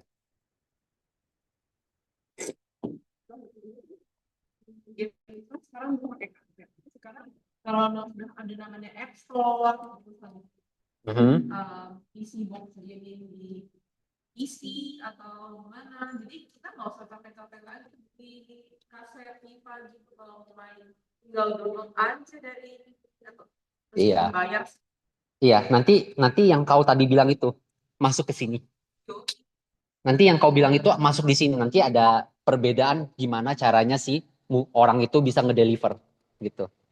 Nanti yang tadi kau bilang masuk kok nanti di slide berikutnya. Tapi sebelum kita masuk ke situ, apakah ada yang pertanyaan yang onsite atau online?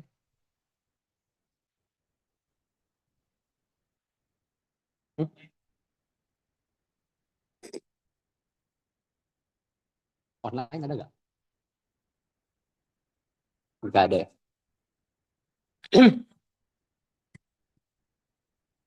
Yes. Nah, iya, contohnya begitu. Makanya si makanya dari si apa tuh namanya si pembuat filmnya itu kan orang kan udah jarang pakai kaset.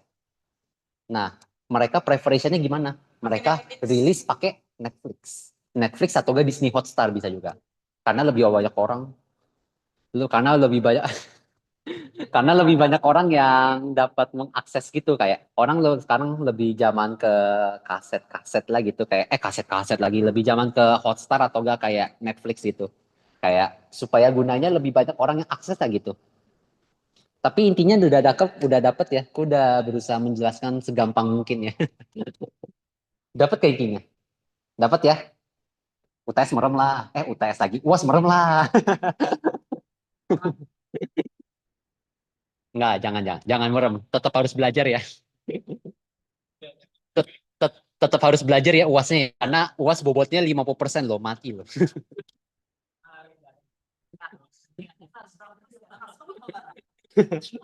Oke, kita langsung lanjut aja ya. Nah, di sini ada beberapa cara deliver multimedia. Pas banget nih sama yang dia sebutin nih nanti ini. Ada dua cara sebuah multimedia dirilis. Yang pertama ada sorry. Ada physical distribution, salah, traditional distribution sama online distribution. Nah, ada beberapa cara di mana contoh delivery-nya itu dia menggunakan cara tradisional ya. Mungkin contohnya kayak CD gitu, DVD, flash disk, yaitu mungkin cara-cara distribusi media yang secara fisikal lah gitu. Kayak kalian gimana caranya sih bisa sharing multimedia secara fisik gitu, atau enggak mungkin kayak gimana caranya kalian bisa kirim multimedia lah gitu. Kalau misalnya menggunakan delivery yang tradisional kan itu jelasnya pasti kita itu apa namanya kirim multimedianya secara langsung kayak ke orangnya aja langsung gitu.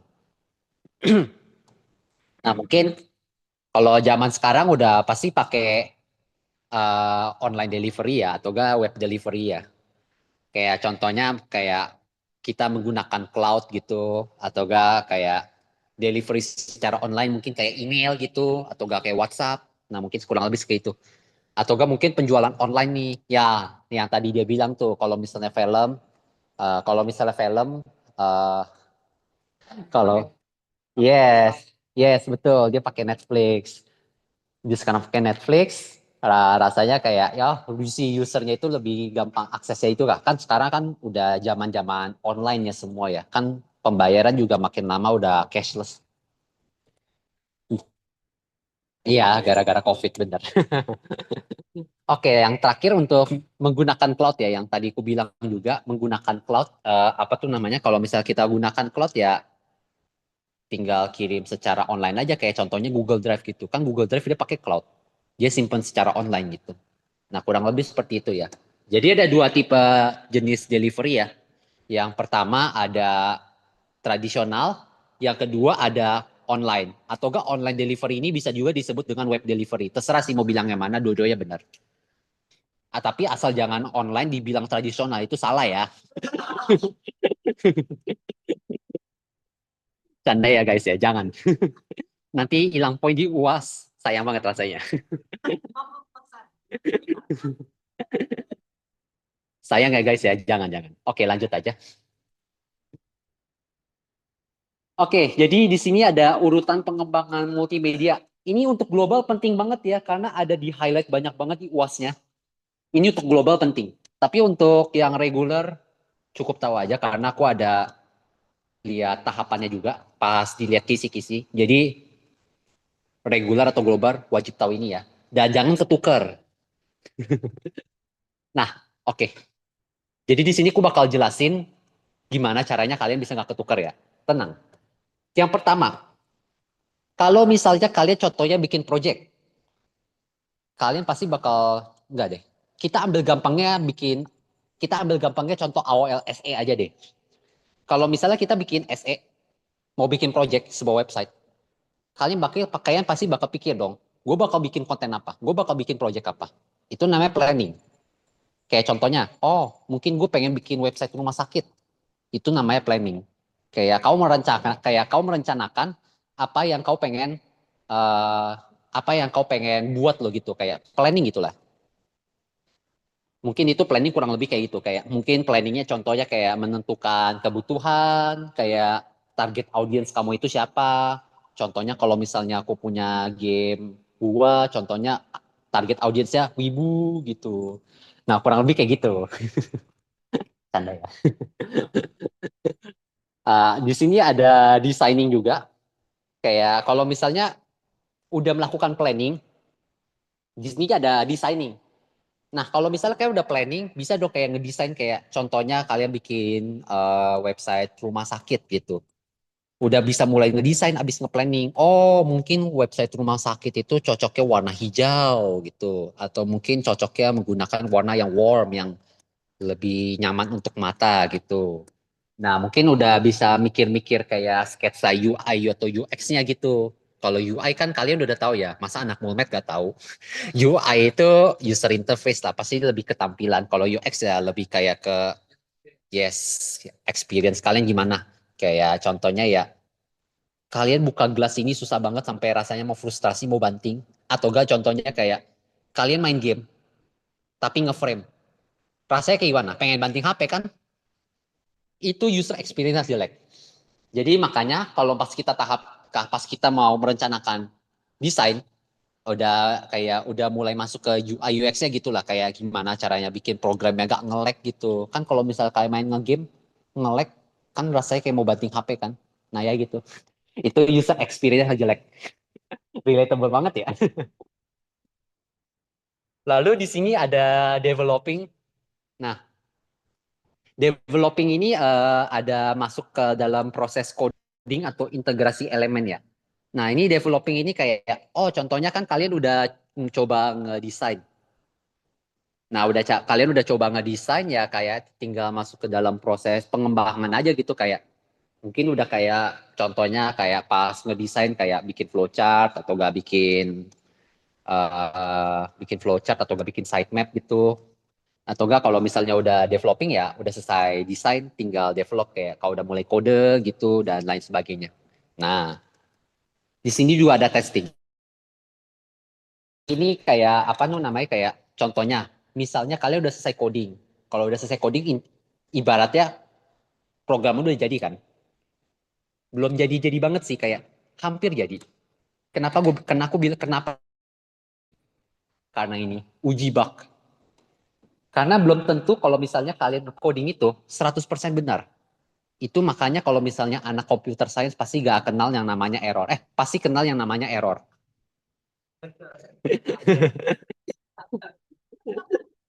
Maaf guys, keceplosan.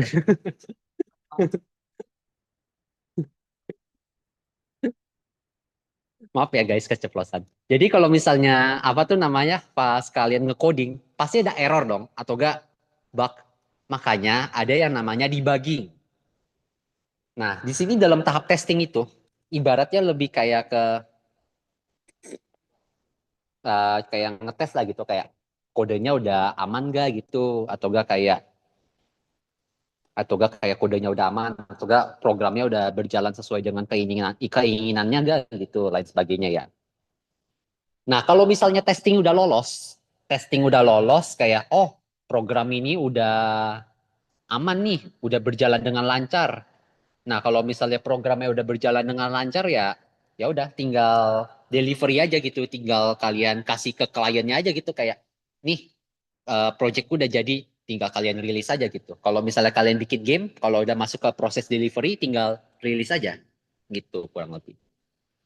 Nah kalau misalnya cara ku hafal sih, ku pakai kalimat ya, biar gak ketukar karena gak boleh ketukar. Kalau kalimat yang ku bikin-bikin itu PD dari tadi deh. Kenapa aku bilang ini? P itu planning, D itu deliver, D itu designing, D itu developing, T itu testing, D itu delivery. Caranya aku hafal gitu, biasanya ya. Karena kalau misalnya aku hafal pakai kalimat lebih gampang sih. Tapi balik lagi nih, ini cara aku hafal ya. Oke, langsung aja, next. Nah, di sini ada beberapa kelebihan dan kekurangan dari delivery online. Nah, mungkin kalau misalnya kalian nge-delivery sesuatu secara online itu kayak apa tuh namanya? Pasti ada beberapa keterbatasan ya gitu ya. Kayak kalau misalnya kalian deliver secara online, pasti ada aksesibilitasnya. Gak mungkin kan kalau misalnya kalian deliver secara online tapi tahu-tahu orangnya gak ada internet, kan gak lucu. Kalau misalnya kalian deliver secara online, orang itu harus punya internet. Tapi kelebihannya kalau misalnya deliver online, orang bisa akses kapan aja. Maksudnya akses kapan aja ya asal ada internet lah, kan nggak mungkin kalau online nggak ada internet. Bisa akses kayak kapan aja, di mana aja, asalkan ada HP dan internet gitu. Sama kekurangannya yang tadi aku bilang ya harus ada internet ya. Lalu yang kedua ada update konten. Ini kayak kalau misalnya kalian melakukan distribusi secara online, mungkin contohnya kayak Google Doc. Kalau misal tiba-tiba di pertengahan jalan ada pengen berubah apa-apa, bisa berubah kan? Kayak tiba-tiba kamu mau edit jam berapa gitu. Kalau misalnya kalian taruh di dalam kaset contohnya, kalau misalnya udah jadi nih, gue bakar kasetnya. Bukan bakar maksudnya ditaruh api ya, bukan. Itu namanya bakar kaset. Bakar kaset maksudnya kayak uh, masukin file ke dalam kaset lah gitu. Bukan bakar beneran ya.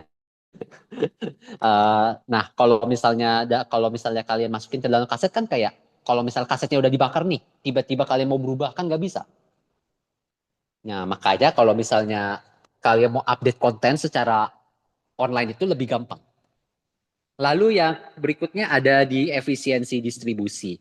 Kalau misalnya secara online ya kalian nggak perlu repot-repot kayak ketemu orangnya gitu, kayak tinggal kirim aja gitu. Kalau udah punya HP, kalau punya WhatsApp, tinggal kirim aja gitu lewat email atau lewat WhatsApp gitu atau lewat hal-hal lainnya gitu ya. Dan di sini juga ada keamanannya juga ya. Kayak contohnya kayak diatur hak aksesnya juga, kayak mungkin view only, editor atau admin.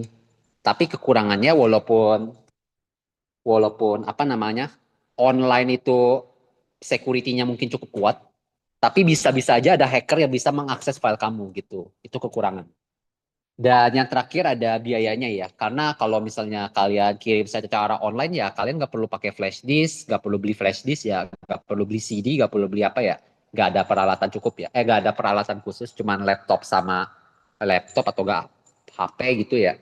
Tapi kekurangannya ya, kalau misalnya skalanya besar ya, eh, apa namanya, bisa server dedicated ya, jadi mahal juga sih, intinya gitu. Jadi perlu diperhatikan juga ya ini ya apa namanya distribusi online-nya. Kalau kemungkinan besar sih menurutku ini masuk ke dalam soal case study sih. Oke, next aja. Nah, di sini selain kelebihan dan kekurangan dari online delivery lagi. Oh iya, selain kelebihan dan kekurangan dari online delivery, ada juga kelebihan dan kekurangan dari traditional delivery. Nah, kalau misalnya traditional delivery itu dia kelebihannya nggak butuh internet. Ya jelas dong kalau misalnya kalian pakai flash disk tinggal play aja, nggak perlu ada internet bisa. Tapi kalau misalnya kalian punya teman contohnya di luar negeri, ya sebenarnya bisa tinggal ke luar negeri, tapi repot gak sih? Ya gitu aja, gitu kurang lebih. Lalu yang kedua adalah konsisten, karena apa tuh namanya kalau misalnya kalian apa tuh namanya bakar kaset gitu atau gak kayak ya semacam bakar kaset ya intinya gitu ya. Kalau misalnya udah bakar kaset ya udah final gitu, nggak bisa ubah. Jadi kayak cocok untuk pengiriman project secara final lah gitu intinya. Dan kekurangannya ya nggak bisa diedit ulang jika dibakar. Kalau misalnya mau ubah ya harus dibakar ulang. Kalian beli kaset baru, ya masukin lagi deh, repot. Ya itu. Ada plus minus. Setiap kehidupan ada plus minusnya juga sebuah. Dan yang ketiga ada aman dari hacking. Ya nggak mungkin kan kalau misalnya tiba-tiba ya kayak di dalam CD bisa tiba-tiba ada hacker yang akses ke dalam CD itu udah gak mungkin banget. Kecuali kalau misalnya temanmu kasih virus lah. Ya itu beda cerita ya. Tapi kekurangannya kalau misalnya kalian bakar CD, nah kalau misalnya CD-nya itu gak dijaga dengan baik-baik, kayak contohnya lecetnya udah parah, ya korup. Sayangnya gitu. Jadi walaupun dia aman dari hacking, tapi kekurangannya itu ya kalau misalnya dia rusak ya ente nggak bisa akses lagi sama lamanya. Nah, di sini kelebihannya itu juga kayak bisa dibagikan secara langsung ya tanpa ada kayak perlu khawatir corrupt file gitu ya kalau misalnya dibandingkan dengan online ya. Tapi kalau misalnya kekurangannya ya itu apa namanya dia nggak bisa untuk jarak jauh. Ya kan nggak mungkin ya kalau kita bisa lempar ke luar negeri ya kan nggak mungkin ya. Dan yang terakhir ada biaya produksi dan di sini biaya produksi itu kayak cocok untuk proyek kecil atau ya kayak sekali pakai lah gitu. Kayak kelebihannya di sini. Tapi kekurangannya dia kayak mahal sama makan waktu aja sih kalau misalnya kayak harus perlu waktu kayak bikin bakar CD gitu. Apalagi kalau misalnya kalian render video gitu makan waktu banget. Atau enggak kayak bahkan beli CD atau DVD bisa mahal gitu. Oke, lanjut aja. Nah, mungkin ini ada multimedia in cloud computing ya. Kalau nggak salah ini cool ada lihat di bagian PPT yang apa tuh namanya yang delivery multimedia ada di dalam situ tapi pas bagian latihan soalnya. Jadi aku iseng masukin aja jaga-jaga ya. Jaga-jaga aja karena kalau misalnya tiba-tiba keluar jadi kalian bisa jawab. Nah, jadi multimedia di sini ada juga disimpan dalam sebuah cloud. Contohnya kayak Google Drive, Dropbox, atau AWS ya. Nah, kalau misalnya kalian kumpulin lewat cloud, itu kayak contohnya bisa diakses selama 24/7 ya, 24 jam, 7 hari seminggu, dan memiliki security yang maintenance lebih baik ya. Karena kalau contohnya kalian update ke cloud ya, contohnya ya kayak Google. Kalau misalnya Google itu kan dia memiliki sekuritas yang kuat kan, kayak meskipun nggak bisa dibilang 100% aman dari hacker, tapi eh, sekuritasnya bisa dibilang kuat banget lah. Kan Google kan is a big company gitu. Sama yang ketiga ada cocok untuk share file ke pengguna lainnya. Sama di sini ada juga 3 tipe layanan cloud. Balik lagi ke Comnet. Ada SaaS, PaaS, IaaS. Ada 3 itu. Software, Platform, Infrastructure as a Service gitu. Ini balik lagi ke Comnet. Tapi kayaknya ini kurang penting. Kayaknya menurutku ini kurang penting juga. Kayak untuk referensi tambahan aja sih. Oke, lanjut aja.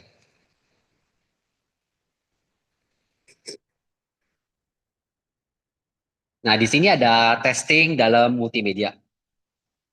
Uh, dan di sini kayak contohnya kalau misal kalian bikin multimedia kan pasti bakal ngetes dulu ya kayak contohnya kalian bikin software gitu atau enggak kayak kalian bakal suruh orang ngetes dulu ya kayak contohnya kayak oh aku misalnya bikin game terus habis itu aku distribusi kayak contohnya mungkin ke temanku gitu menurutmu kau ngerti gak main game itu kayak ibaratnya ada usability testingnya gitu usability testing kan gunanya kan dia buat itu apa namanya kayak mencari tahu apakah usernya itu gampang mengerti apakah itu memorable apakah bisa dipelajari dengan mudah dan lain sebagainya gitu makanya di sini ada testing dan di sini ada beberapa level testing ya.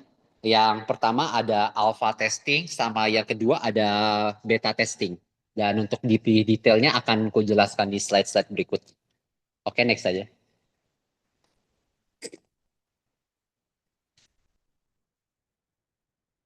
Oke, kita lanjut ke alpha testing. Jadi alpha testing itu apa sih? Alpha testing itu dia adalah kayak tahap pengujian yang tahap pengujian internal pertama ya, yang paling pertama. Tahap ujian pertama yang dilakukan saat proyeknya itu masih jauh dari selesai. Dia memiliki tujuan untuk menemukan bug yang besar. Kayak mungkin contoh bug yang besar kayak kalau misalnya kalian punya formulir confirm password sama confirm password sama password ya gitu ya. Nah, kalau misalnya kayak confirm password sama passwordnya beda ya kayak keluar error message gitu. Mungkin alpha testing lebih kayak gitu, lebih kayak ke cek-cek fungsi utamanya gitu dalam sebuah website gitu. Kan kalau misalnya fungsi utamanya gagal, apalagi fungsi minornya ya kayak istilah kasarnya kayak gitu. Nah, di sini ada beberapa gitu ya, apa namanya kayak beberapa pertanyaan yang ditanyakan dalam diri sendiri kalau melakukan alpha testing kayak apakah fitur utama sudah ada, apakah fitur utamanya sudah berjalan dengan lancar, apakah fiturnya sudah berjalan sebagai mestinya gitu menurutku gitu, apakah sudah sesuai dengan harapan user gitu. Tapi secara gimana bilangnya kayak secara garis besarnya gitu, bukan dalam garis kecilnya gitu. Nah, mungkin contohnya kayak eh, ciri-ciri dari ciri-ciri dari alpha testing itu kayak mungkin banyak fitur yang masih belum stabil gitu, masih mungkin kayak drafting lah gitu, bisa ada perubahan gitu. Atau enggak tampilan UI UX-nya itu masih sangat tidak baik ya. Jelas kau ngetesting yang bagian utamanya ya pasti belum perhatiin ke UI UX-nya lah. Kalau misalnya alpha testing ini mungkin bisa ku bilang kayak 20% atau 30% jadi ya. Jadi masih belum gitu jadi-jadi banget. Nah, mungkin ini contohnya kayak ketika kalian sedang buat game, tapi kayak kalian hanya bisa buka menu utamanya aja, atau gak kalian bisa main satu level gitu. Kayak cuman ngetes aja sih kayak struktur utamanya gitu, kayak belum sampai ke mendalami banget kayak contoh UI UX-nya gitu. Oke, next aja. Lalu ya berikutnya ada beta testing. Jadi beta testing adalah tahap pengujian setelah project multimedia sudah hampir selesai. Maaf ini typo. Dan tujuannya itu untuk mencari bug yang minor. Maksudku dari bug yang minor itu seperti apa sih? Bug minor itu mungkin contohnya lebih kayak ke bentar. Contoh bug minor itu mungkin kayak lebih ke Kayak satu hal yang salah warna. mungkin bisa itu kayak Atau animasinya itu klipnya aneh. iya atau enggak mungkin klipnya aneh bisa atau enggak kayak mungkin bug-bug yang minor kayak contohnya gimana ya bug minor ya? Yang bug minor itu Ya, pokoknya kayak itu mencari jenisnya secara iya iya pokoknya lancar. pokoknya bug minor kayak contohnya UI UX-nya yang mungkin mungkin udah bagus tapi belum bisa memuaskan banyak orang gitu. Contohnya kayak gitu. Kurang lebih kayak gitu ya. Dan di sini ada beberapa tujuan dari beta testing, yaitu yang pertama itu untuk mendeteksi bug-bug kecil ya. Ya kayak yang tadi ku bilang kayak misalnya UX-nya kurang nyaman gitu. Itu kan sebenarnya nggak gitu ngaruh-ngaruh banget. Tapi kalau misalnya untuk emosi ya pasti ngaruh sih. Tapi pokoknya yang nggak gitu ngaruh-ngaruh banget ke konten yang ada di proyek kita aja loh gitu loh. Intinya kayak gitu. Kalau UX kan itu kan kayak lebih ke perasaan kita. Tapi kalau misalnya beta testing itu konsep dari proyeknya itu udah ada. Yang belum ada itu mungkin kayak kepuasannya aja gitu. Kurang lebih kayak gitu. Nah di sini kayak ada beberapa ciri-ciri ya atau tujuan ya yang tadi ku bilang untuk mendeteksi bug kecil, untuk mendapatkan pengalaman pengguna ataupun juga mendapatkan umpan balik dari si usernya itu. Kayak kalau misalnya si usernya itu pas kalian usability testing tuh, kayak usernya tiba-tiba bilang kayak, oh mungkin program kalian kalau bisa begini dan saya tidak mengerti pas memakai produk kalian, kurang lebih kayak gitu. Dan yang terakhir ada umpan balik ada ciri-ciri dari beta testing. Ya mungkin ciri-cirinya mungkin kayak struktur atau enggak mungkin kayak konten dari website kalian itu udah ada. Kayak ya udah ada kontennya gitu. Mungkin kayak testing buat semacam mencari penyempurnaan aja lah gitu. Kayak gimana caranya supaya proyek kalian perfect gitu. Dan di sini ada tampilan UI yang sudah mendekati final ya. Kalau misalnya beta testing ya pasti tampilan UI-nya udah hampir final lah, tinggal kayak fokus ke dalam pengalaman pengguna aja sih lebih tepatnya itu. Oke, next aja. Nah, di sini ada perbedaannya, ada tabel perbedaannya kalau misalnya masih bingung ya. Ya, udah aku jelasin tadi juga sebelumnya, kalau misalnya alpha testing dia lebih ke mencari bug yang besar, lalu kalau beta dia bug yang kecil. Kalau dilakukan oleh siapa ada, kalau misalnya alpha testing ya kan kalian nggak mungkin dong. Kalau misalnya alpha testing itu kalian kasih ke teman, ya kan temenmu kan bukan developer, mohon maaf.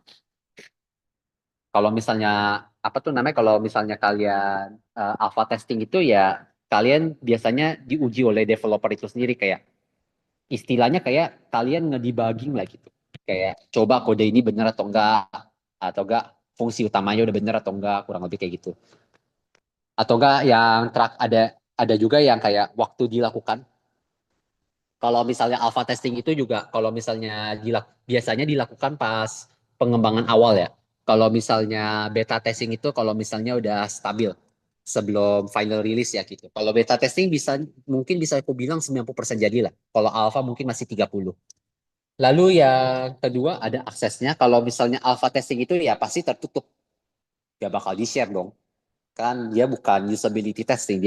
Dia umumnya dites oleh diri sendiri ya. Atau kan tim itu sendiri. Sama kalau misal beta testing itu dia lebih terbuka. Dia kayak contohnya udah mulai testing ke orang-orang umum gitu atau ke kayak user gitu. Mungkin kayak ke expert juga kalau misalnya bermodal ya projectnya ya. Dan kondisinya kalau alpha testing belum final, kalau misalnya beta udah final, hampir final, sorry. Untuk kasusnya kalau misalnya alpha testing itu si developernya itu kayak mau ngetes fitur login yang paling utama. Kan kalau misalnya user gak bisa login, gimana cara kalian bisa pakai aplikasi? Istilah kasih gitu. Kayak terus kalau misalnya beta testing, umumnya si usernya itu mencoba fitur kayak, oh fiturnya ini kayak apakah feedbacknya udah bener, apakah UX-nya bagus dan lain sebagainya gitu. Dan kalau outputnya dari alpha testingnya itu kayak hasil dari bug besarnya, sedangkan kalau beta testing itu dari bug minor ya gitu atau enggak kayak mungkin kayak UI UX-nya gitu, kayak penyempurnaannya gimana sih gitu. Itu yang kita dapatkan dari beta testing. Oke, next aja.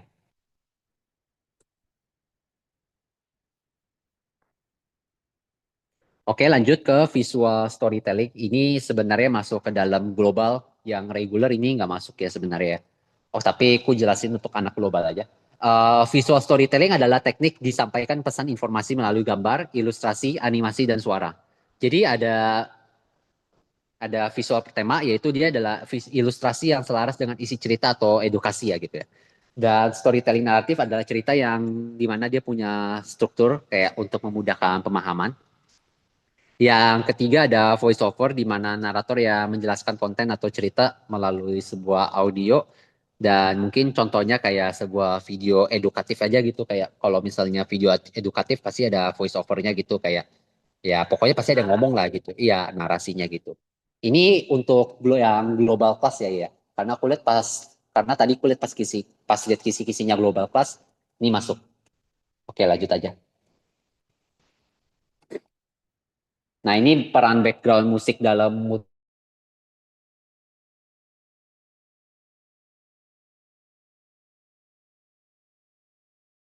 background musik dalam multimedia itu kayak ibarat gini. Kalau misalnya kalian mengerjakan tugas atau gak mengerjakan sesuatu gitu, kalau pakai musik rasanya gimana? Lebih enak, betul. Lebih enak, lebih nyaman dan lebih rileks kan? Ya. Nah, makanya di sini membentuk mood. Musik itu biasa musik kayak contohnya kayak musik yang cocok bisa membantu proyek multimedia untuk kayak lebih moodnya lebih dapat kayak untuk mengurangi frustrasi gitu. Dan yang kedua untuk membantu fokus. Kayak contohnya kayak kalau misalnya musiknya kayak atau enggak gini aja deh. Mungkin ada beberapa orang kalau misalnya mendengar musik rasanya kayak lebih cepat belajar materi lah karena lebih gak bosen atau enggak lebih fokus gitu. Lalu di sini untuk mengisi jeda kosong. Kalau misalnya kalian contohnya ya main game tapi gak ada suara, bosen nggak? Atau enggak kalian main rhythm game tapi tanpa suara? Apakah itu bisa? Gak mungkin kan?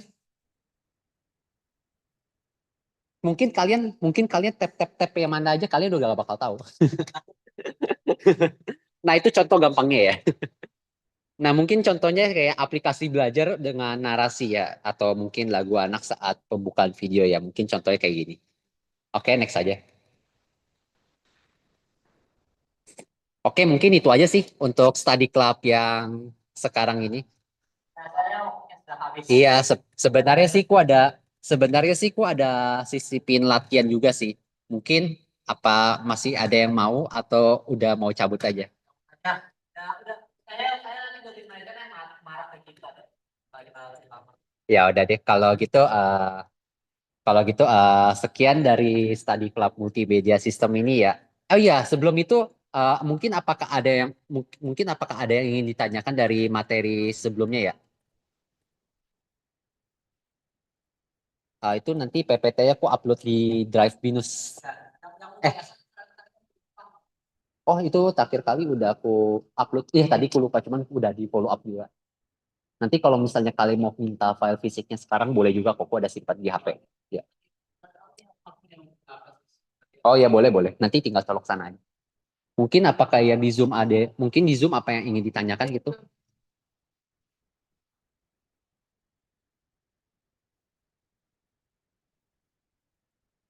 ada.